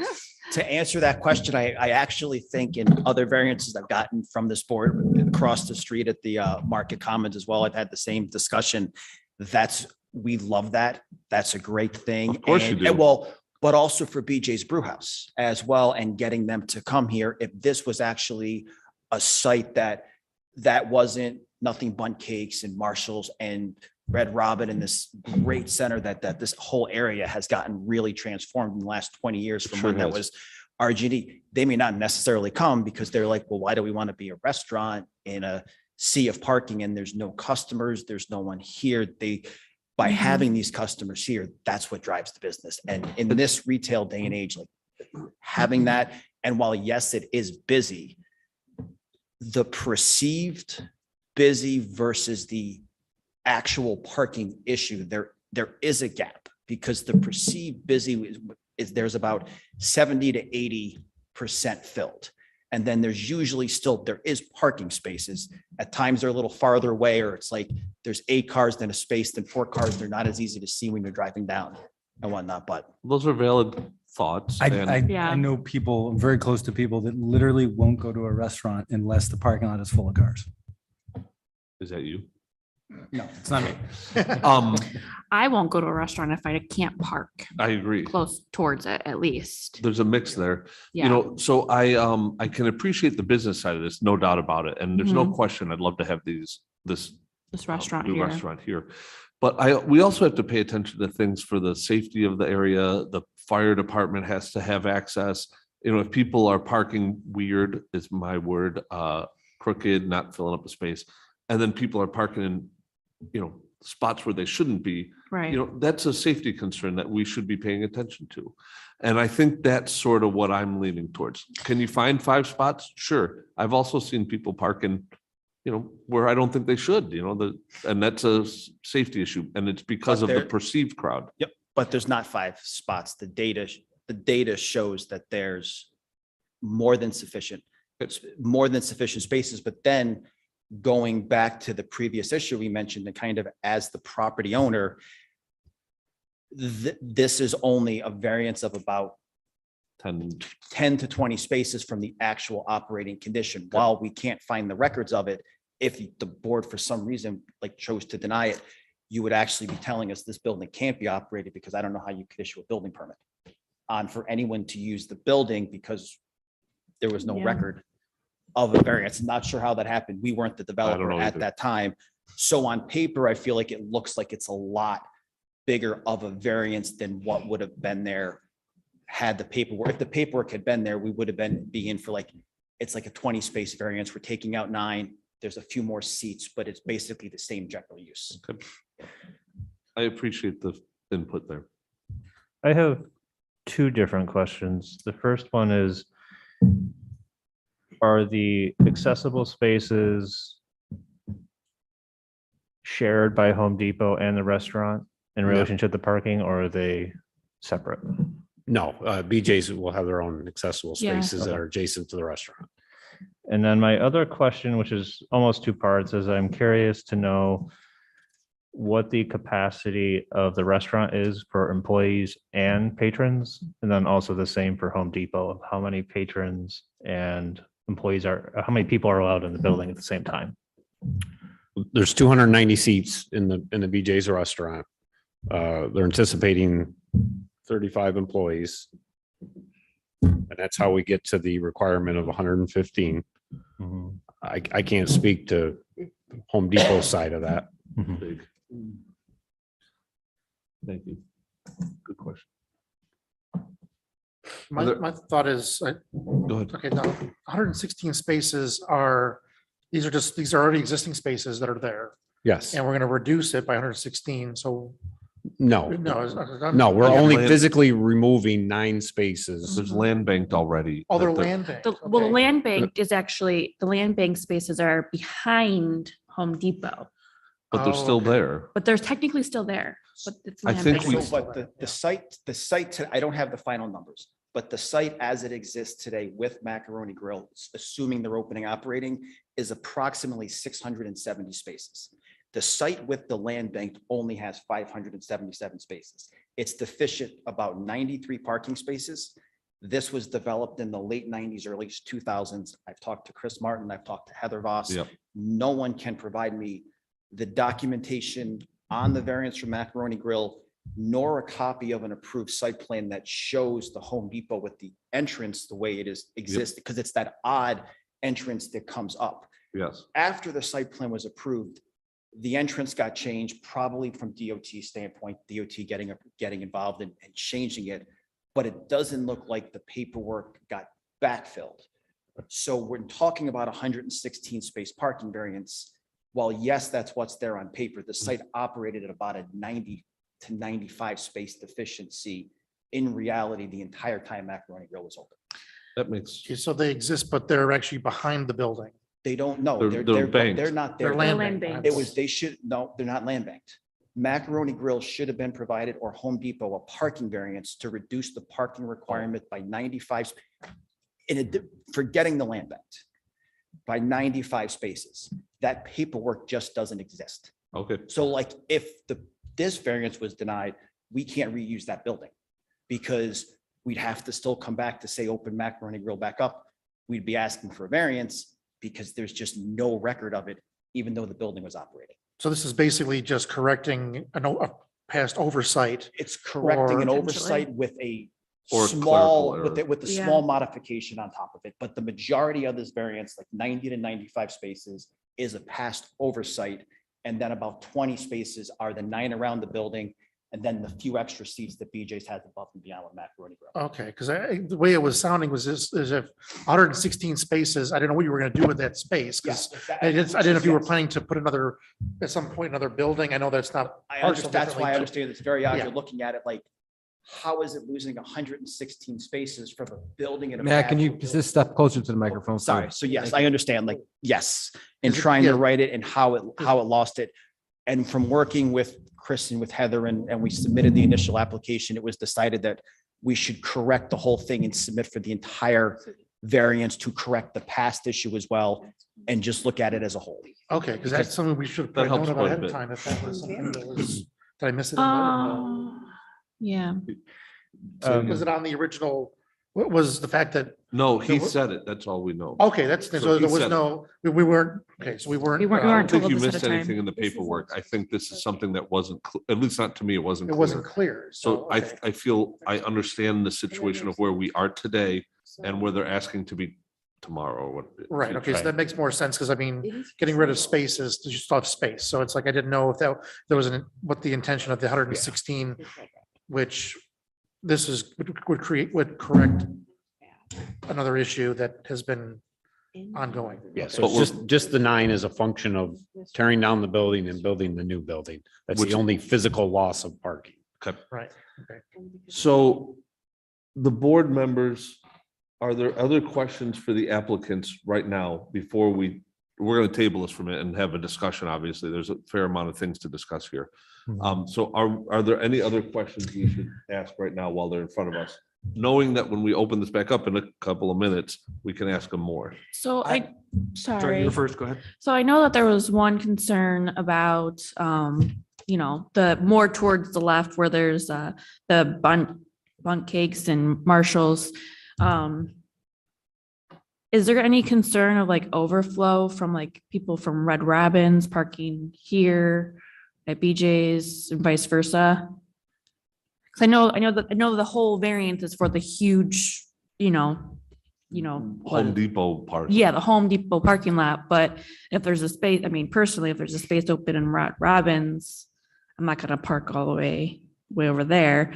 Is there any talk about maybe closing off the pass-through between the two? No, we're not looking to make any modifications. I mean, if someone happens to want to park at the Red Robin and walk It's over, their own we're free the will. owners, operators of that, not the operators of Red Robin, but we own the shopping center as well. We're fine, like the closer spot, use it, mix, go around. Some parties, like for lunch offices, they go out, some may go to Red Robin, some may come to BJ's Brew House as well. So we're Yeah. fine with that. How that is.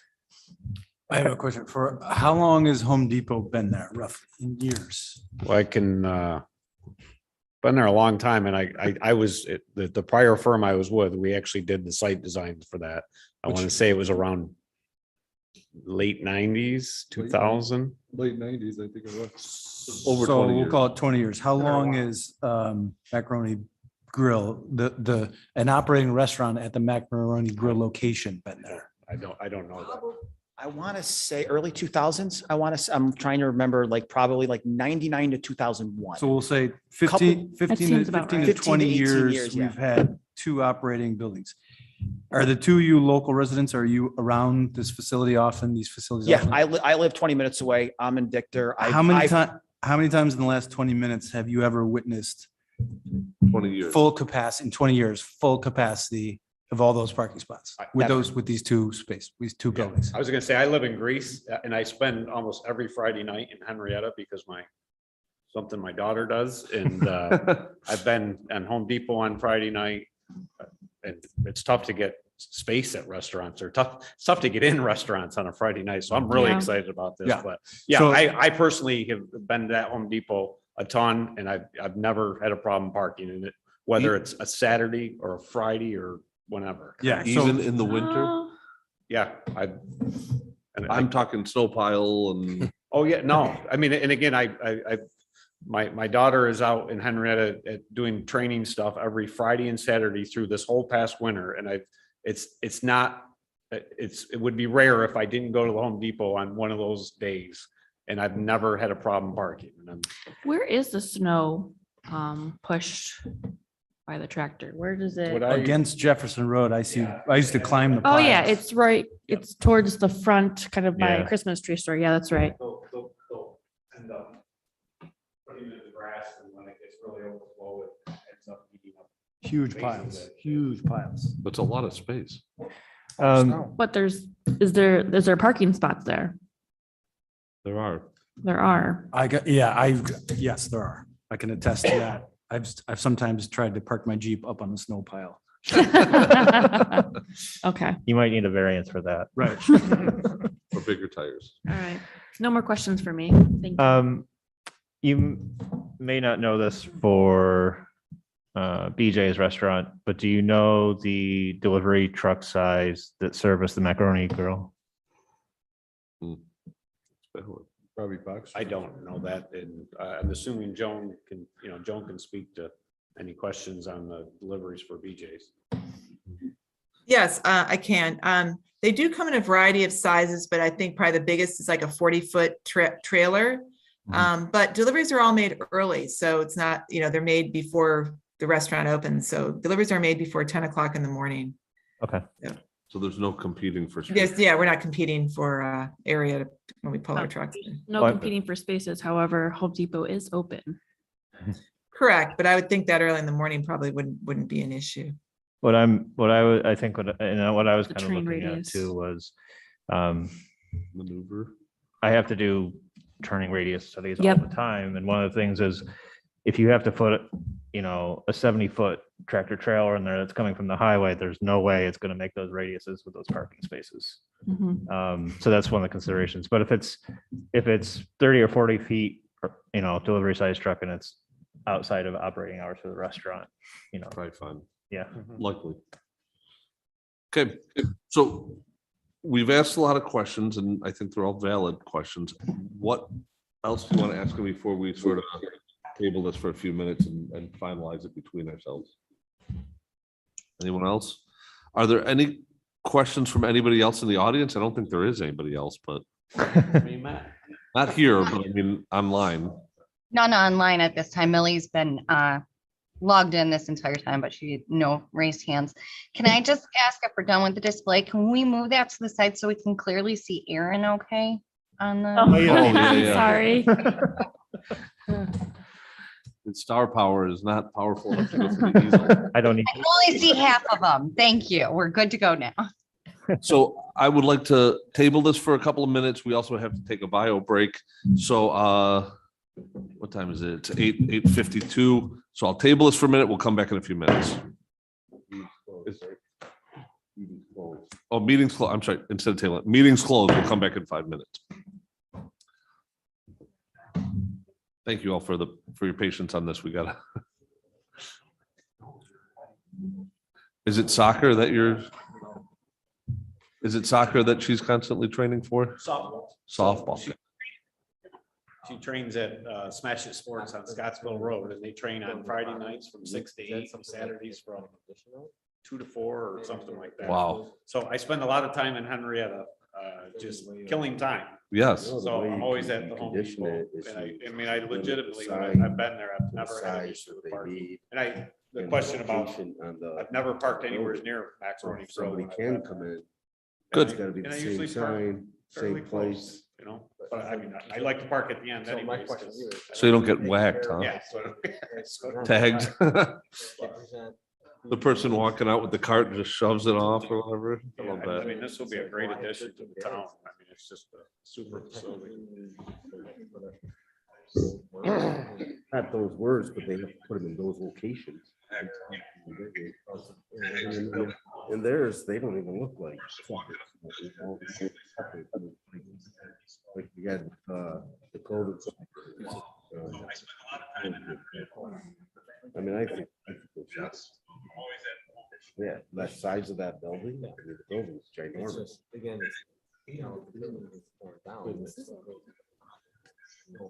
It's not right. Typically competing. I mean, this is like the box of Yeah. 13 signs on one side of it. They'd be limited to that size. Square footage. wise. Square footage. Yeah. I mean, I understand the point, but there's gotta be some way for us to. I mean. No, I mean, I think you could, and that's why I said, you limit it in size and location.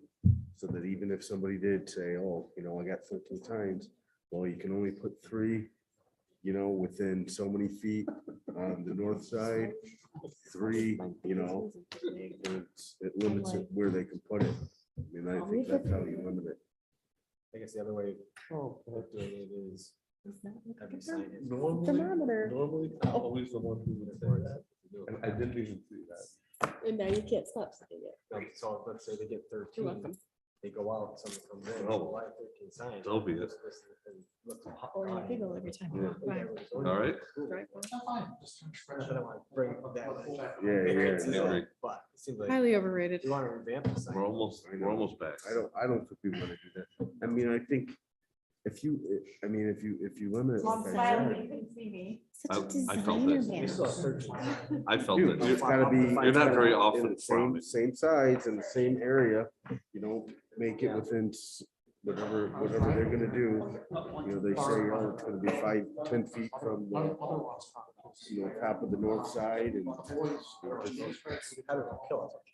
Yeah, no, I mean, that's the way you could, that's the only way to do it.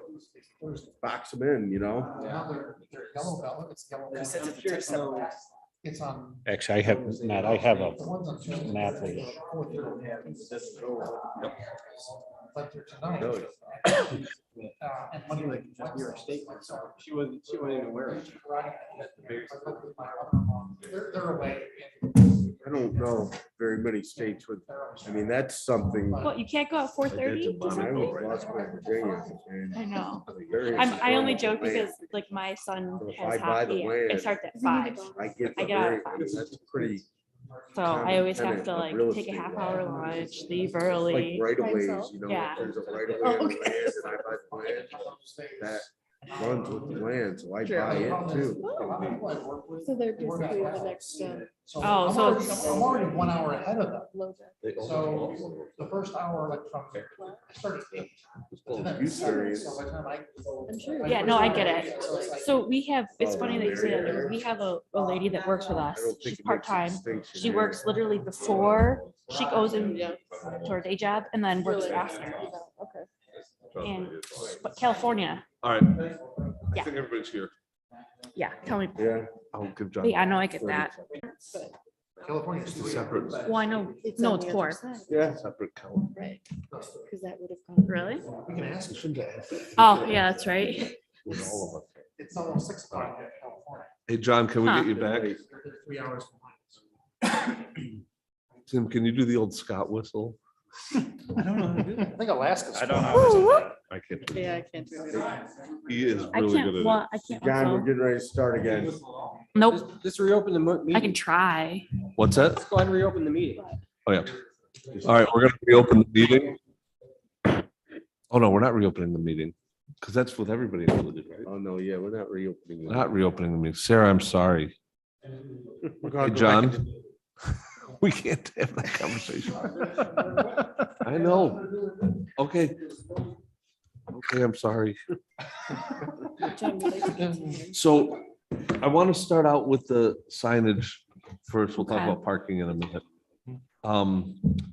So with the signage, what is everybody's thoughts? I gotta be honest with you, I thought about it a lot, and if Eric feels, and Eric, I'll ask you in a moment, if Eric feels that using certain language at the end as a qualifier can accommodate some of the concerns that I have with 13 extra signs, and I'm only one of the votes. I'm very much in favor of supporting this. I think their sign package looks wonderful. I agree. I like their sign package. However, I do think it's a lot. I agree with that. And not, when the sign package was created, it was not really kind of known of the area. So I don't feel like the back of the building should have a sign, the one sign. At first, as the application stood without the testimony, I didn't like the big metal signs, which is considered artwork, which I actually do, seeing it lit up. I don't know if I like the takeout sign. So you're opposed, and I don't know the sign number while we're talking. Yeah, but the you're opposed to takeout. The takeout and the rear side. So well, okay. The meeting is not open. This is the workshop. Discussion. Discussion, sorry, thank you. But wouldn't there need to be a mark of where the takeout door is? Only because you're not walking in and like going to the bar, you're. So they had stated in their testimony that they are gonna have signs, dedicated spaces. So typically those spaces have signs saying takeout. So that would already, Applebee's says that. And right, all and not for my, they could put, just a vinyl on the door. Does that require signage? No, on the windows and Yeah, yeah. glazing, no. No, yeah. I didn't think so. They're allowed 40% of all glazing to be basically in, signage. Glazing meaning windows? Yes. Yes, yes. I actually was hoping, well, I would honestly, and this is, again, maybe this is not my choice because this is a design thing, but I would honestly would rather have them take some of that signage from either side of the building and move some of that to the back of the building. Because I think, to me, part of the problem is this is going to be seen from all 3 sides. And I'm always, when you can do that and you have a service entrance, essentially, I feel like that's an area that you should mask the most, because that's going to catch, it's not going to look appealing to somebody's eye. So I think it's a loss for customers going to Home Depot and So my thought is, and even, it might even be a marketing thing, is that if I'm going to Home Depot and all I see is the back of a building and it's brick, I'm not very attracted to it. I don't know what it is. They do have their sign there in the back. But if it doesn't look that appealing, I'm not going to be interested. Now, maybe you saw it from the front. I'm sure you saw it from the front, but it would even pull me more if I saw something more pulling it from the back coming out of Home Depot. So what is your proposal with that thought in mind? My thought is that if we do take, say, some of the signage from the sides, we could allow them to have that signage in the back. So you're not opposed to the quantity of signs, you're opposed to some of the location. Of Right. this Yeah. Quantity of signs. Okay. Would the signage as, well, actually, quick straw poll. With the signage as presented, with wording on it that limits the 13 sign problem moving forward, or at least some of it moving forward, who would accept that right Well, but now? how do you mean, how would we limit it? Let me tell you what Eric recommended earlier, and by all means, we will make Eric at a minimum earn his keep today. I'm sorry, Eric, I'm still kidding. here. Run over. What? The signed words went away. Oh, that's annoying. Oh, that's a bummer. I had typed it all out. Let me see if I put it on the wrong Remember side. sometimes that if you're in and modifying, you lose it, it's saved another copy that's next to the file that is lost. So that might be the case. Let me just double check real quick, and I might have to add to it. Not there. Everything went away. Holy cow.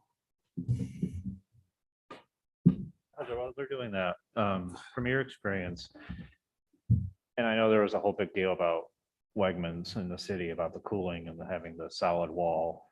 In your experience, is that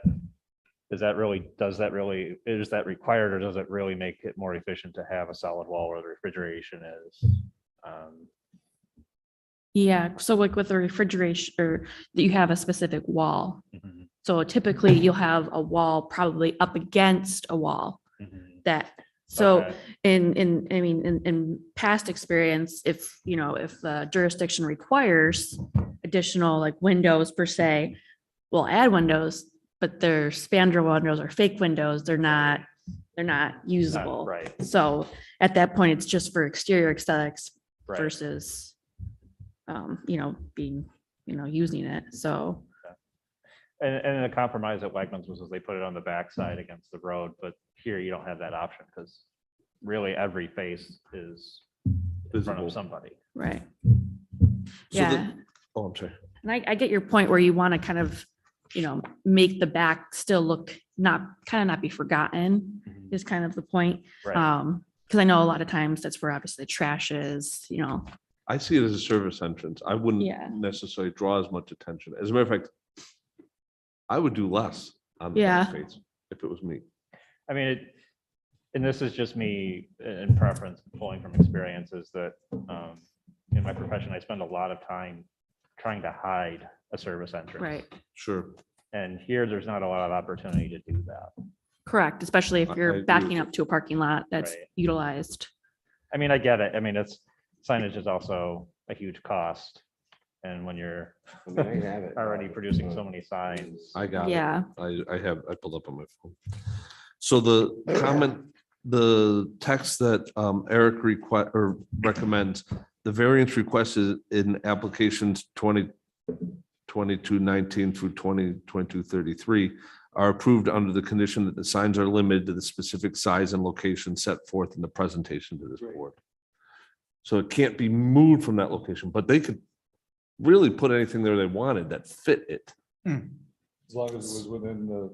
Yep, the 1 foot. We have trouble saying you can't have it say Joe's Restaurant when it's, Right. BJ's Brew House.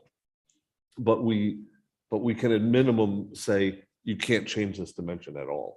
Can't change the dimension, right? So that would. Or mean- location. Or location. So that would mean that the thought put into the size of each of these components to the scale of the building and the size of the faces couldn't be match. modified by big ostentatious signs in the future. But they could have rainbow colored letters, they could have them, you know, all, and not that there's Illuminated, anything wrong with that, it's just that non-illuminated. it might not look appealing. in So the what sense. happens if they do change their whole signage package Then they gotta come back. 5 years from now? Then they would have to come back and say, I want new Didn't we have to signs. do that for Red Robin? I can't remember. That was before me. Because Red Robin changed everything too there. But that's, I would that's good. assume not. That's So good. with that wording, how do you guys, like straw poll, what are we feeling? Is it, who's in favor of that? Favor, approve. I'm in favor of I'm in that. favor Yeah. of it as, 2, 3, 4, 5. As it As stands. is.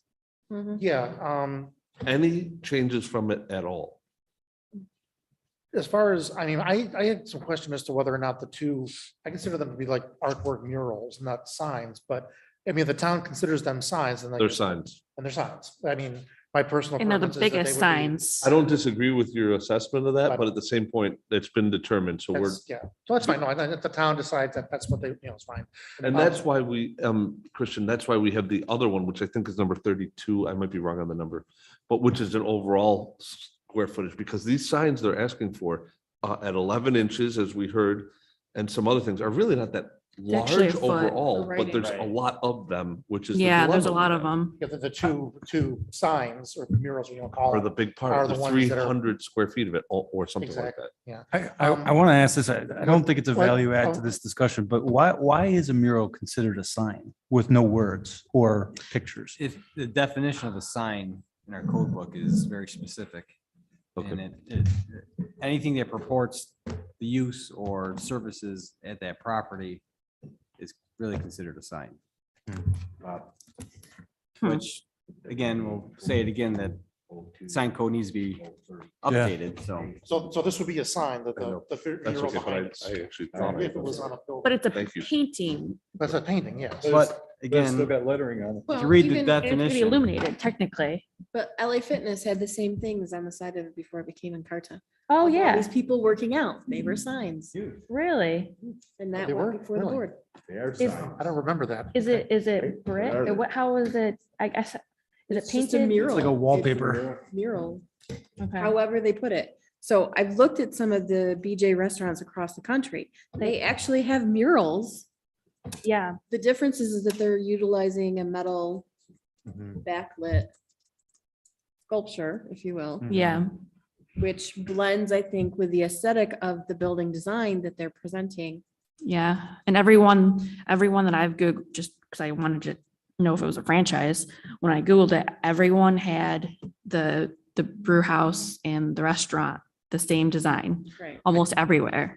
I did find the one in is it Taylor, Michigan, where they had the sign. Yeah, This is. this I is don't what like that. They were speaking about what they, or the ladies Right, because talking the about. BJ's look I forgot her name, very I'm sorry. tiny. Yeah, where the restaurant and brew house were underneath the BJ sign. Is And anybody? yeah, I don't like it as much as the concerned way it about is the presented brightness? here. I love it. Yeah. Yeah, and considering where it's located, I'm not too concerned by it. I actually think they did I think it's very thoughtful. I and think it a looks- I think it Very all looks comprehensive plan. I like it. And I think the pictures that we have seen and those other things, to me, I think is Mhm. really well done. My Yeah. problem still is this perpetuity, right? Right. It's not this, not at all this. Right. It's the perpetuity problem for me. One consideration I have for that, and there's nothing to check this, but in reality, say 10, 15, 2 years from now, something happens. Oh, 2 years from now, something happens. Is somebody really going to come in and spend that amount of money to create that many signs? Because I doubt it, but somebody Yeah. could. Well, somebody could.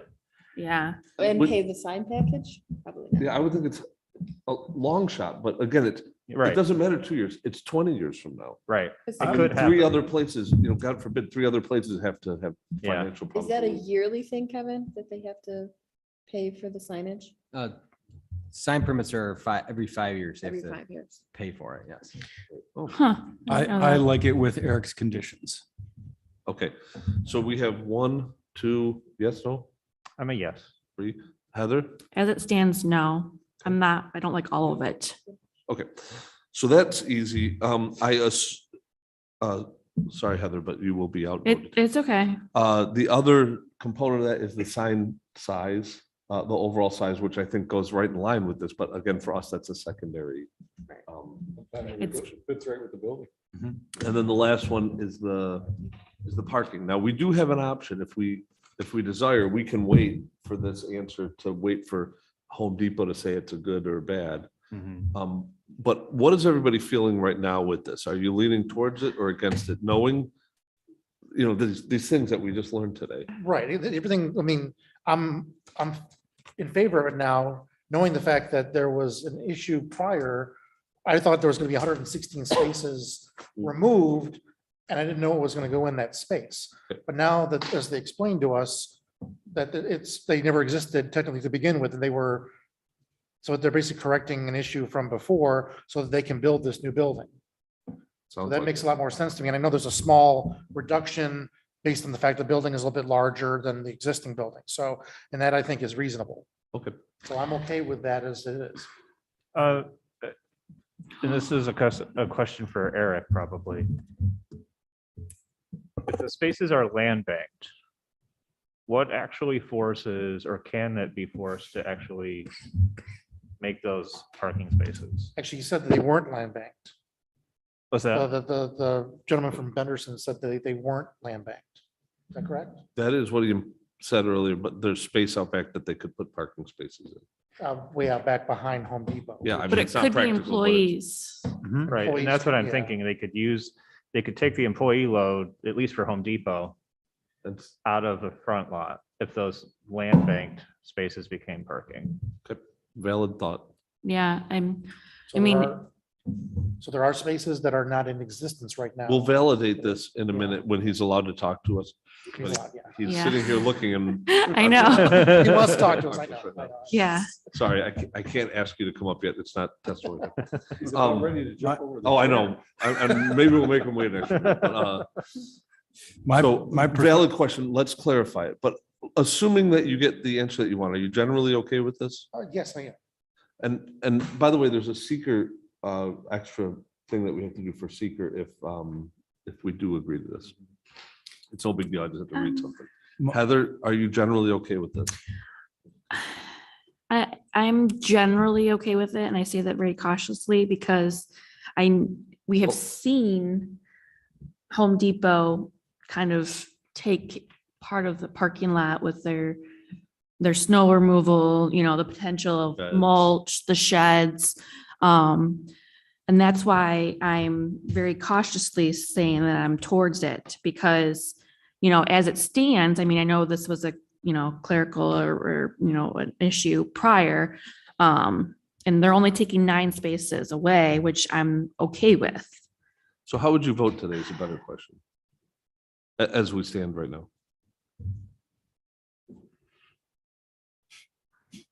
Sorry.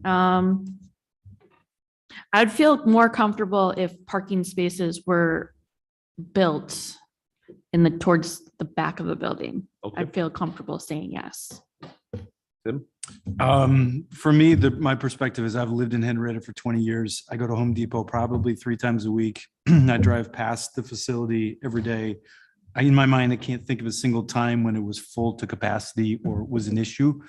I park in there all the time and I have easy access all the time. I've been to Macaroni Grill a bunch and I've not experienced an issue. Okay. Yeah. So you're okay with it? Yep. Aaron? I have one question before I say my vote. Is there a way that we can put a stipulation that none of the restaurant spaces can be used, or well, the spaces designated for the restaurant, BJ's, cannot be used for snow storage or storage of any sort? They have to be open, freestanding open spaces year round. Yeah, I mean, the spaces, if we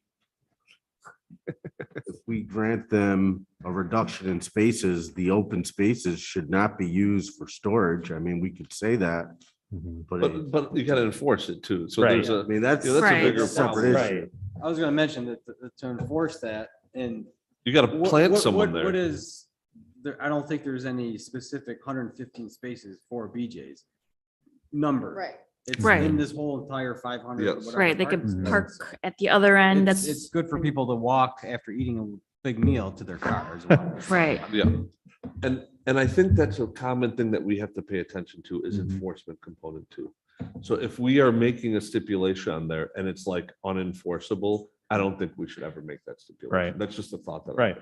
No, I would I agree with appreciate that. your thoughts on that. I don't think I'm Well- gonna, Well, I wonder if you could potentially say that, you know, the northwest corner that they can't store stuff. store. You can say that. I mean, yes, I know it's a I go matter back of to the- enforcing it, but I go back to that. Yeah. How would Kevin and crew enforce that? And maybe they get lucky and drive by and see it, but someone would have to report it and know that we said that. And it's not Correct. gonna happen. Correct. But I think it's incumbent upon But- that developer, and that developer's had that business for a very long time. They have They to, know where they can put the snow where it Right. doesn't have as big of an impact on the businesses when the facility, because if it did, the businesses would not be Lose their happy mind. with Right. Benderson and, correct. BJ's Brewhouse would lose their mind if they put Oh, the snow yeah. in front of them. I mean, and we've been very lucky, yes, with mild winters recently, Mhm. Correct. but they also, any developer who They'll truck it realizes away. that. Exactly. If Yeah. they have too much snow, they will truck it away because they understand the value of the parking Right.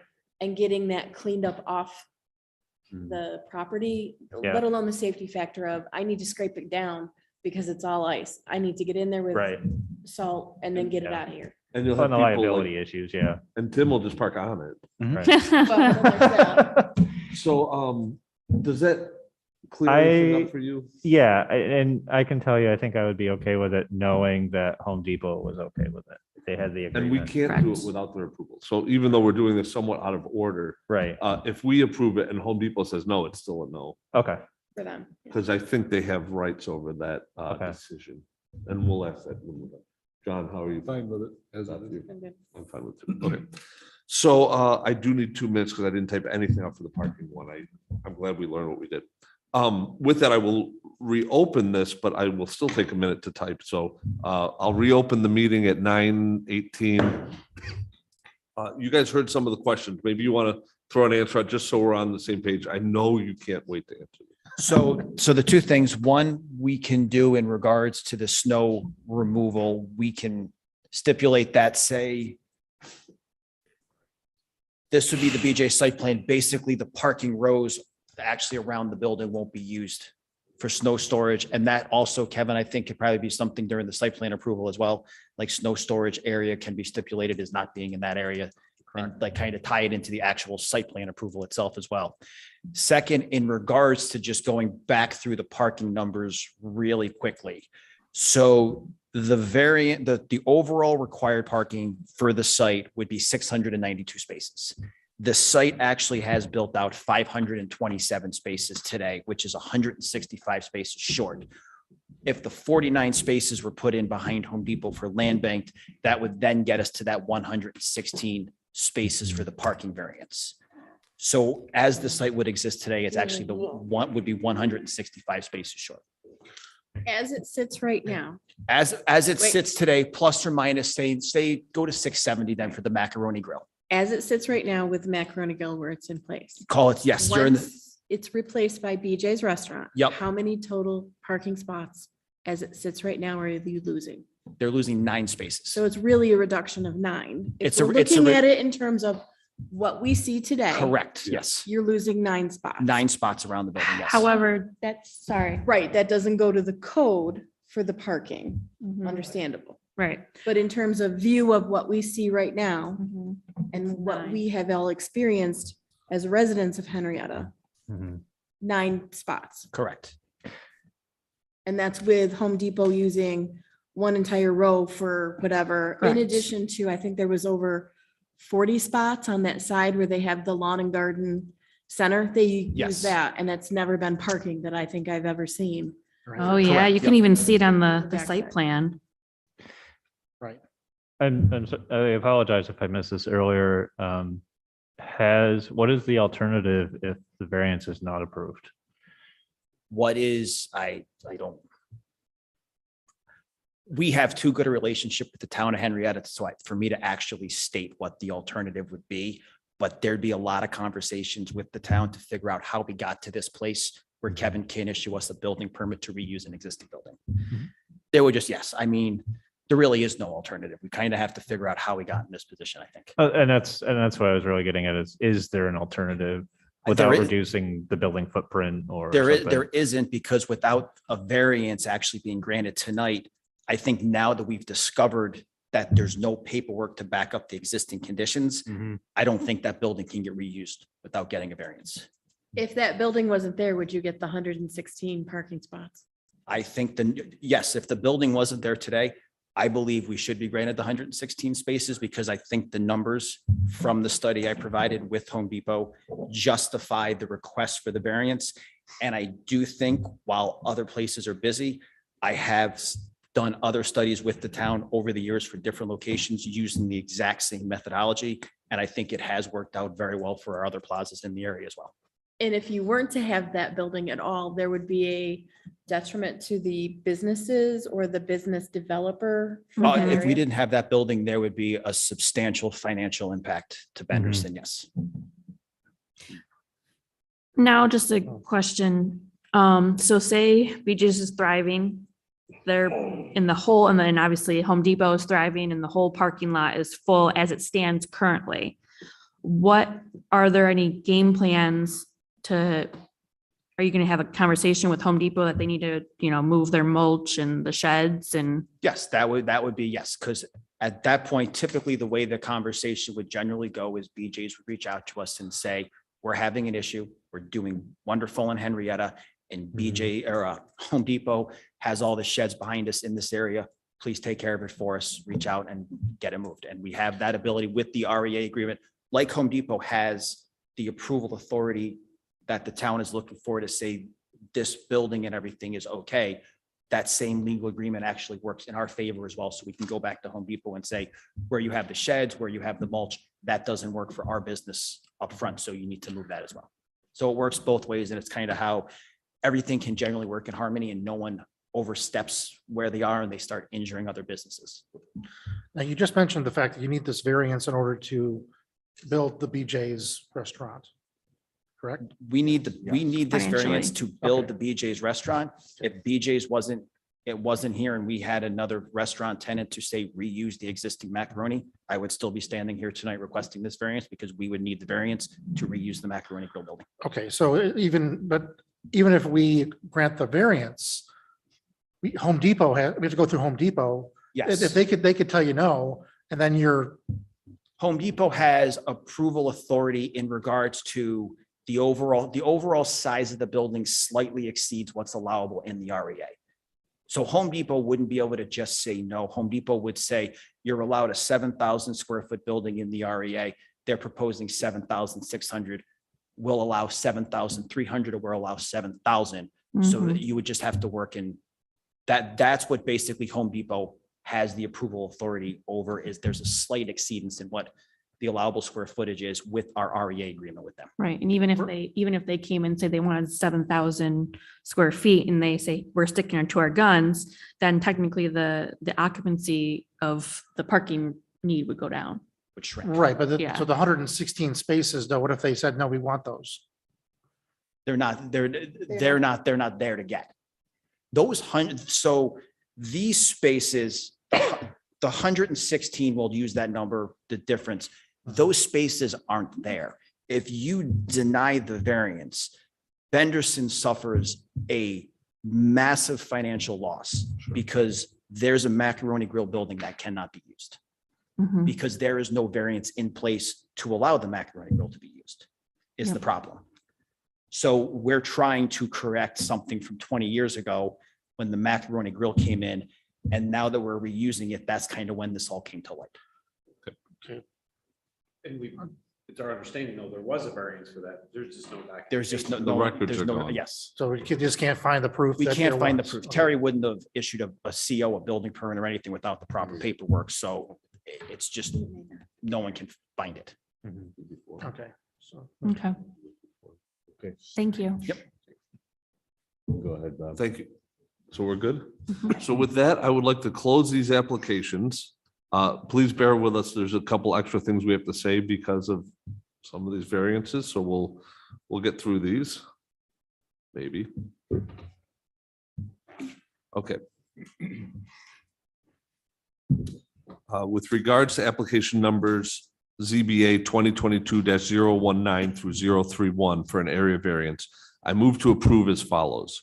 Whereas the zoning board has duly advertised and held a public hearing, has considered all relevant information, and has considered the potential benefit to the applicant versus the potential detriment to the neighborhood or community in relation to such variances. Now therefore be it resolved that the zoning board of appeals makes the following findings of fact. The variance will not result in an undesirable change to the character of the neighborhood or a detriment to the nearby properties. The total sign package is comprehensive in scope and makes sense for the brand and need of the company. This thoughtful layout will not create a detriment to the neighborhood. The variances cannot be achieved by some other feasible alternative. The access to the building and the brand needs, and the brand has needs that the signage request fulfills. The variances requested are not substantial. I'm sorry, is substantial is what I meant to say. The variance is quite substantial, but it's also well thought out. The variance will not have a negative effect on physical or environmental conditions. There is no perceived physical effect due to all the signage on this building, and the difficulty relating to the variance was self-created. And be it further resolved that based upon the above findings, the zoning board of appeals hereby approve the variance as presented. And be it further resolved that this approval shall be subject to the following conditions.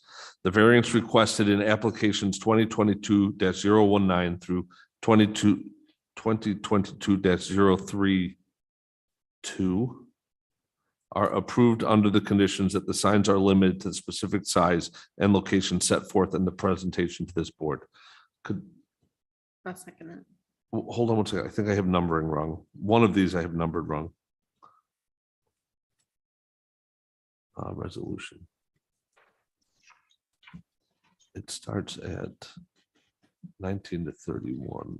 Oops, I hit the wrong button. I have to look at the application numbers. 19 through 31 are for the sign, number of signs. 32 is for the square footage. Correct. Okay, so I just have to make a quick change. So 31. Paper's easier to read. I know I printed mine. Okay. And it's seconded by Beth. Correct. All in favor signify by saying aye. Aye. All opposed? So motions 19 through 31 carry and are approved. Now we will go to 32.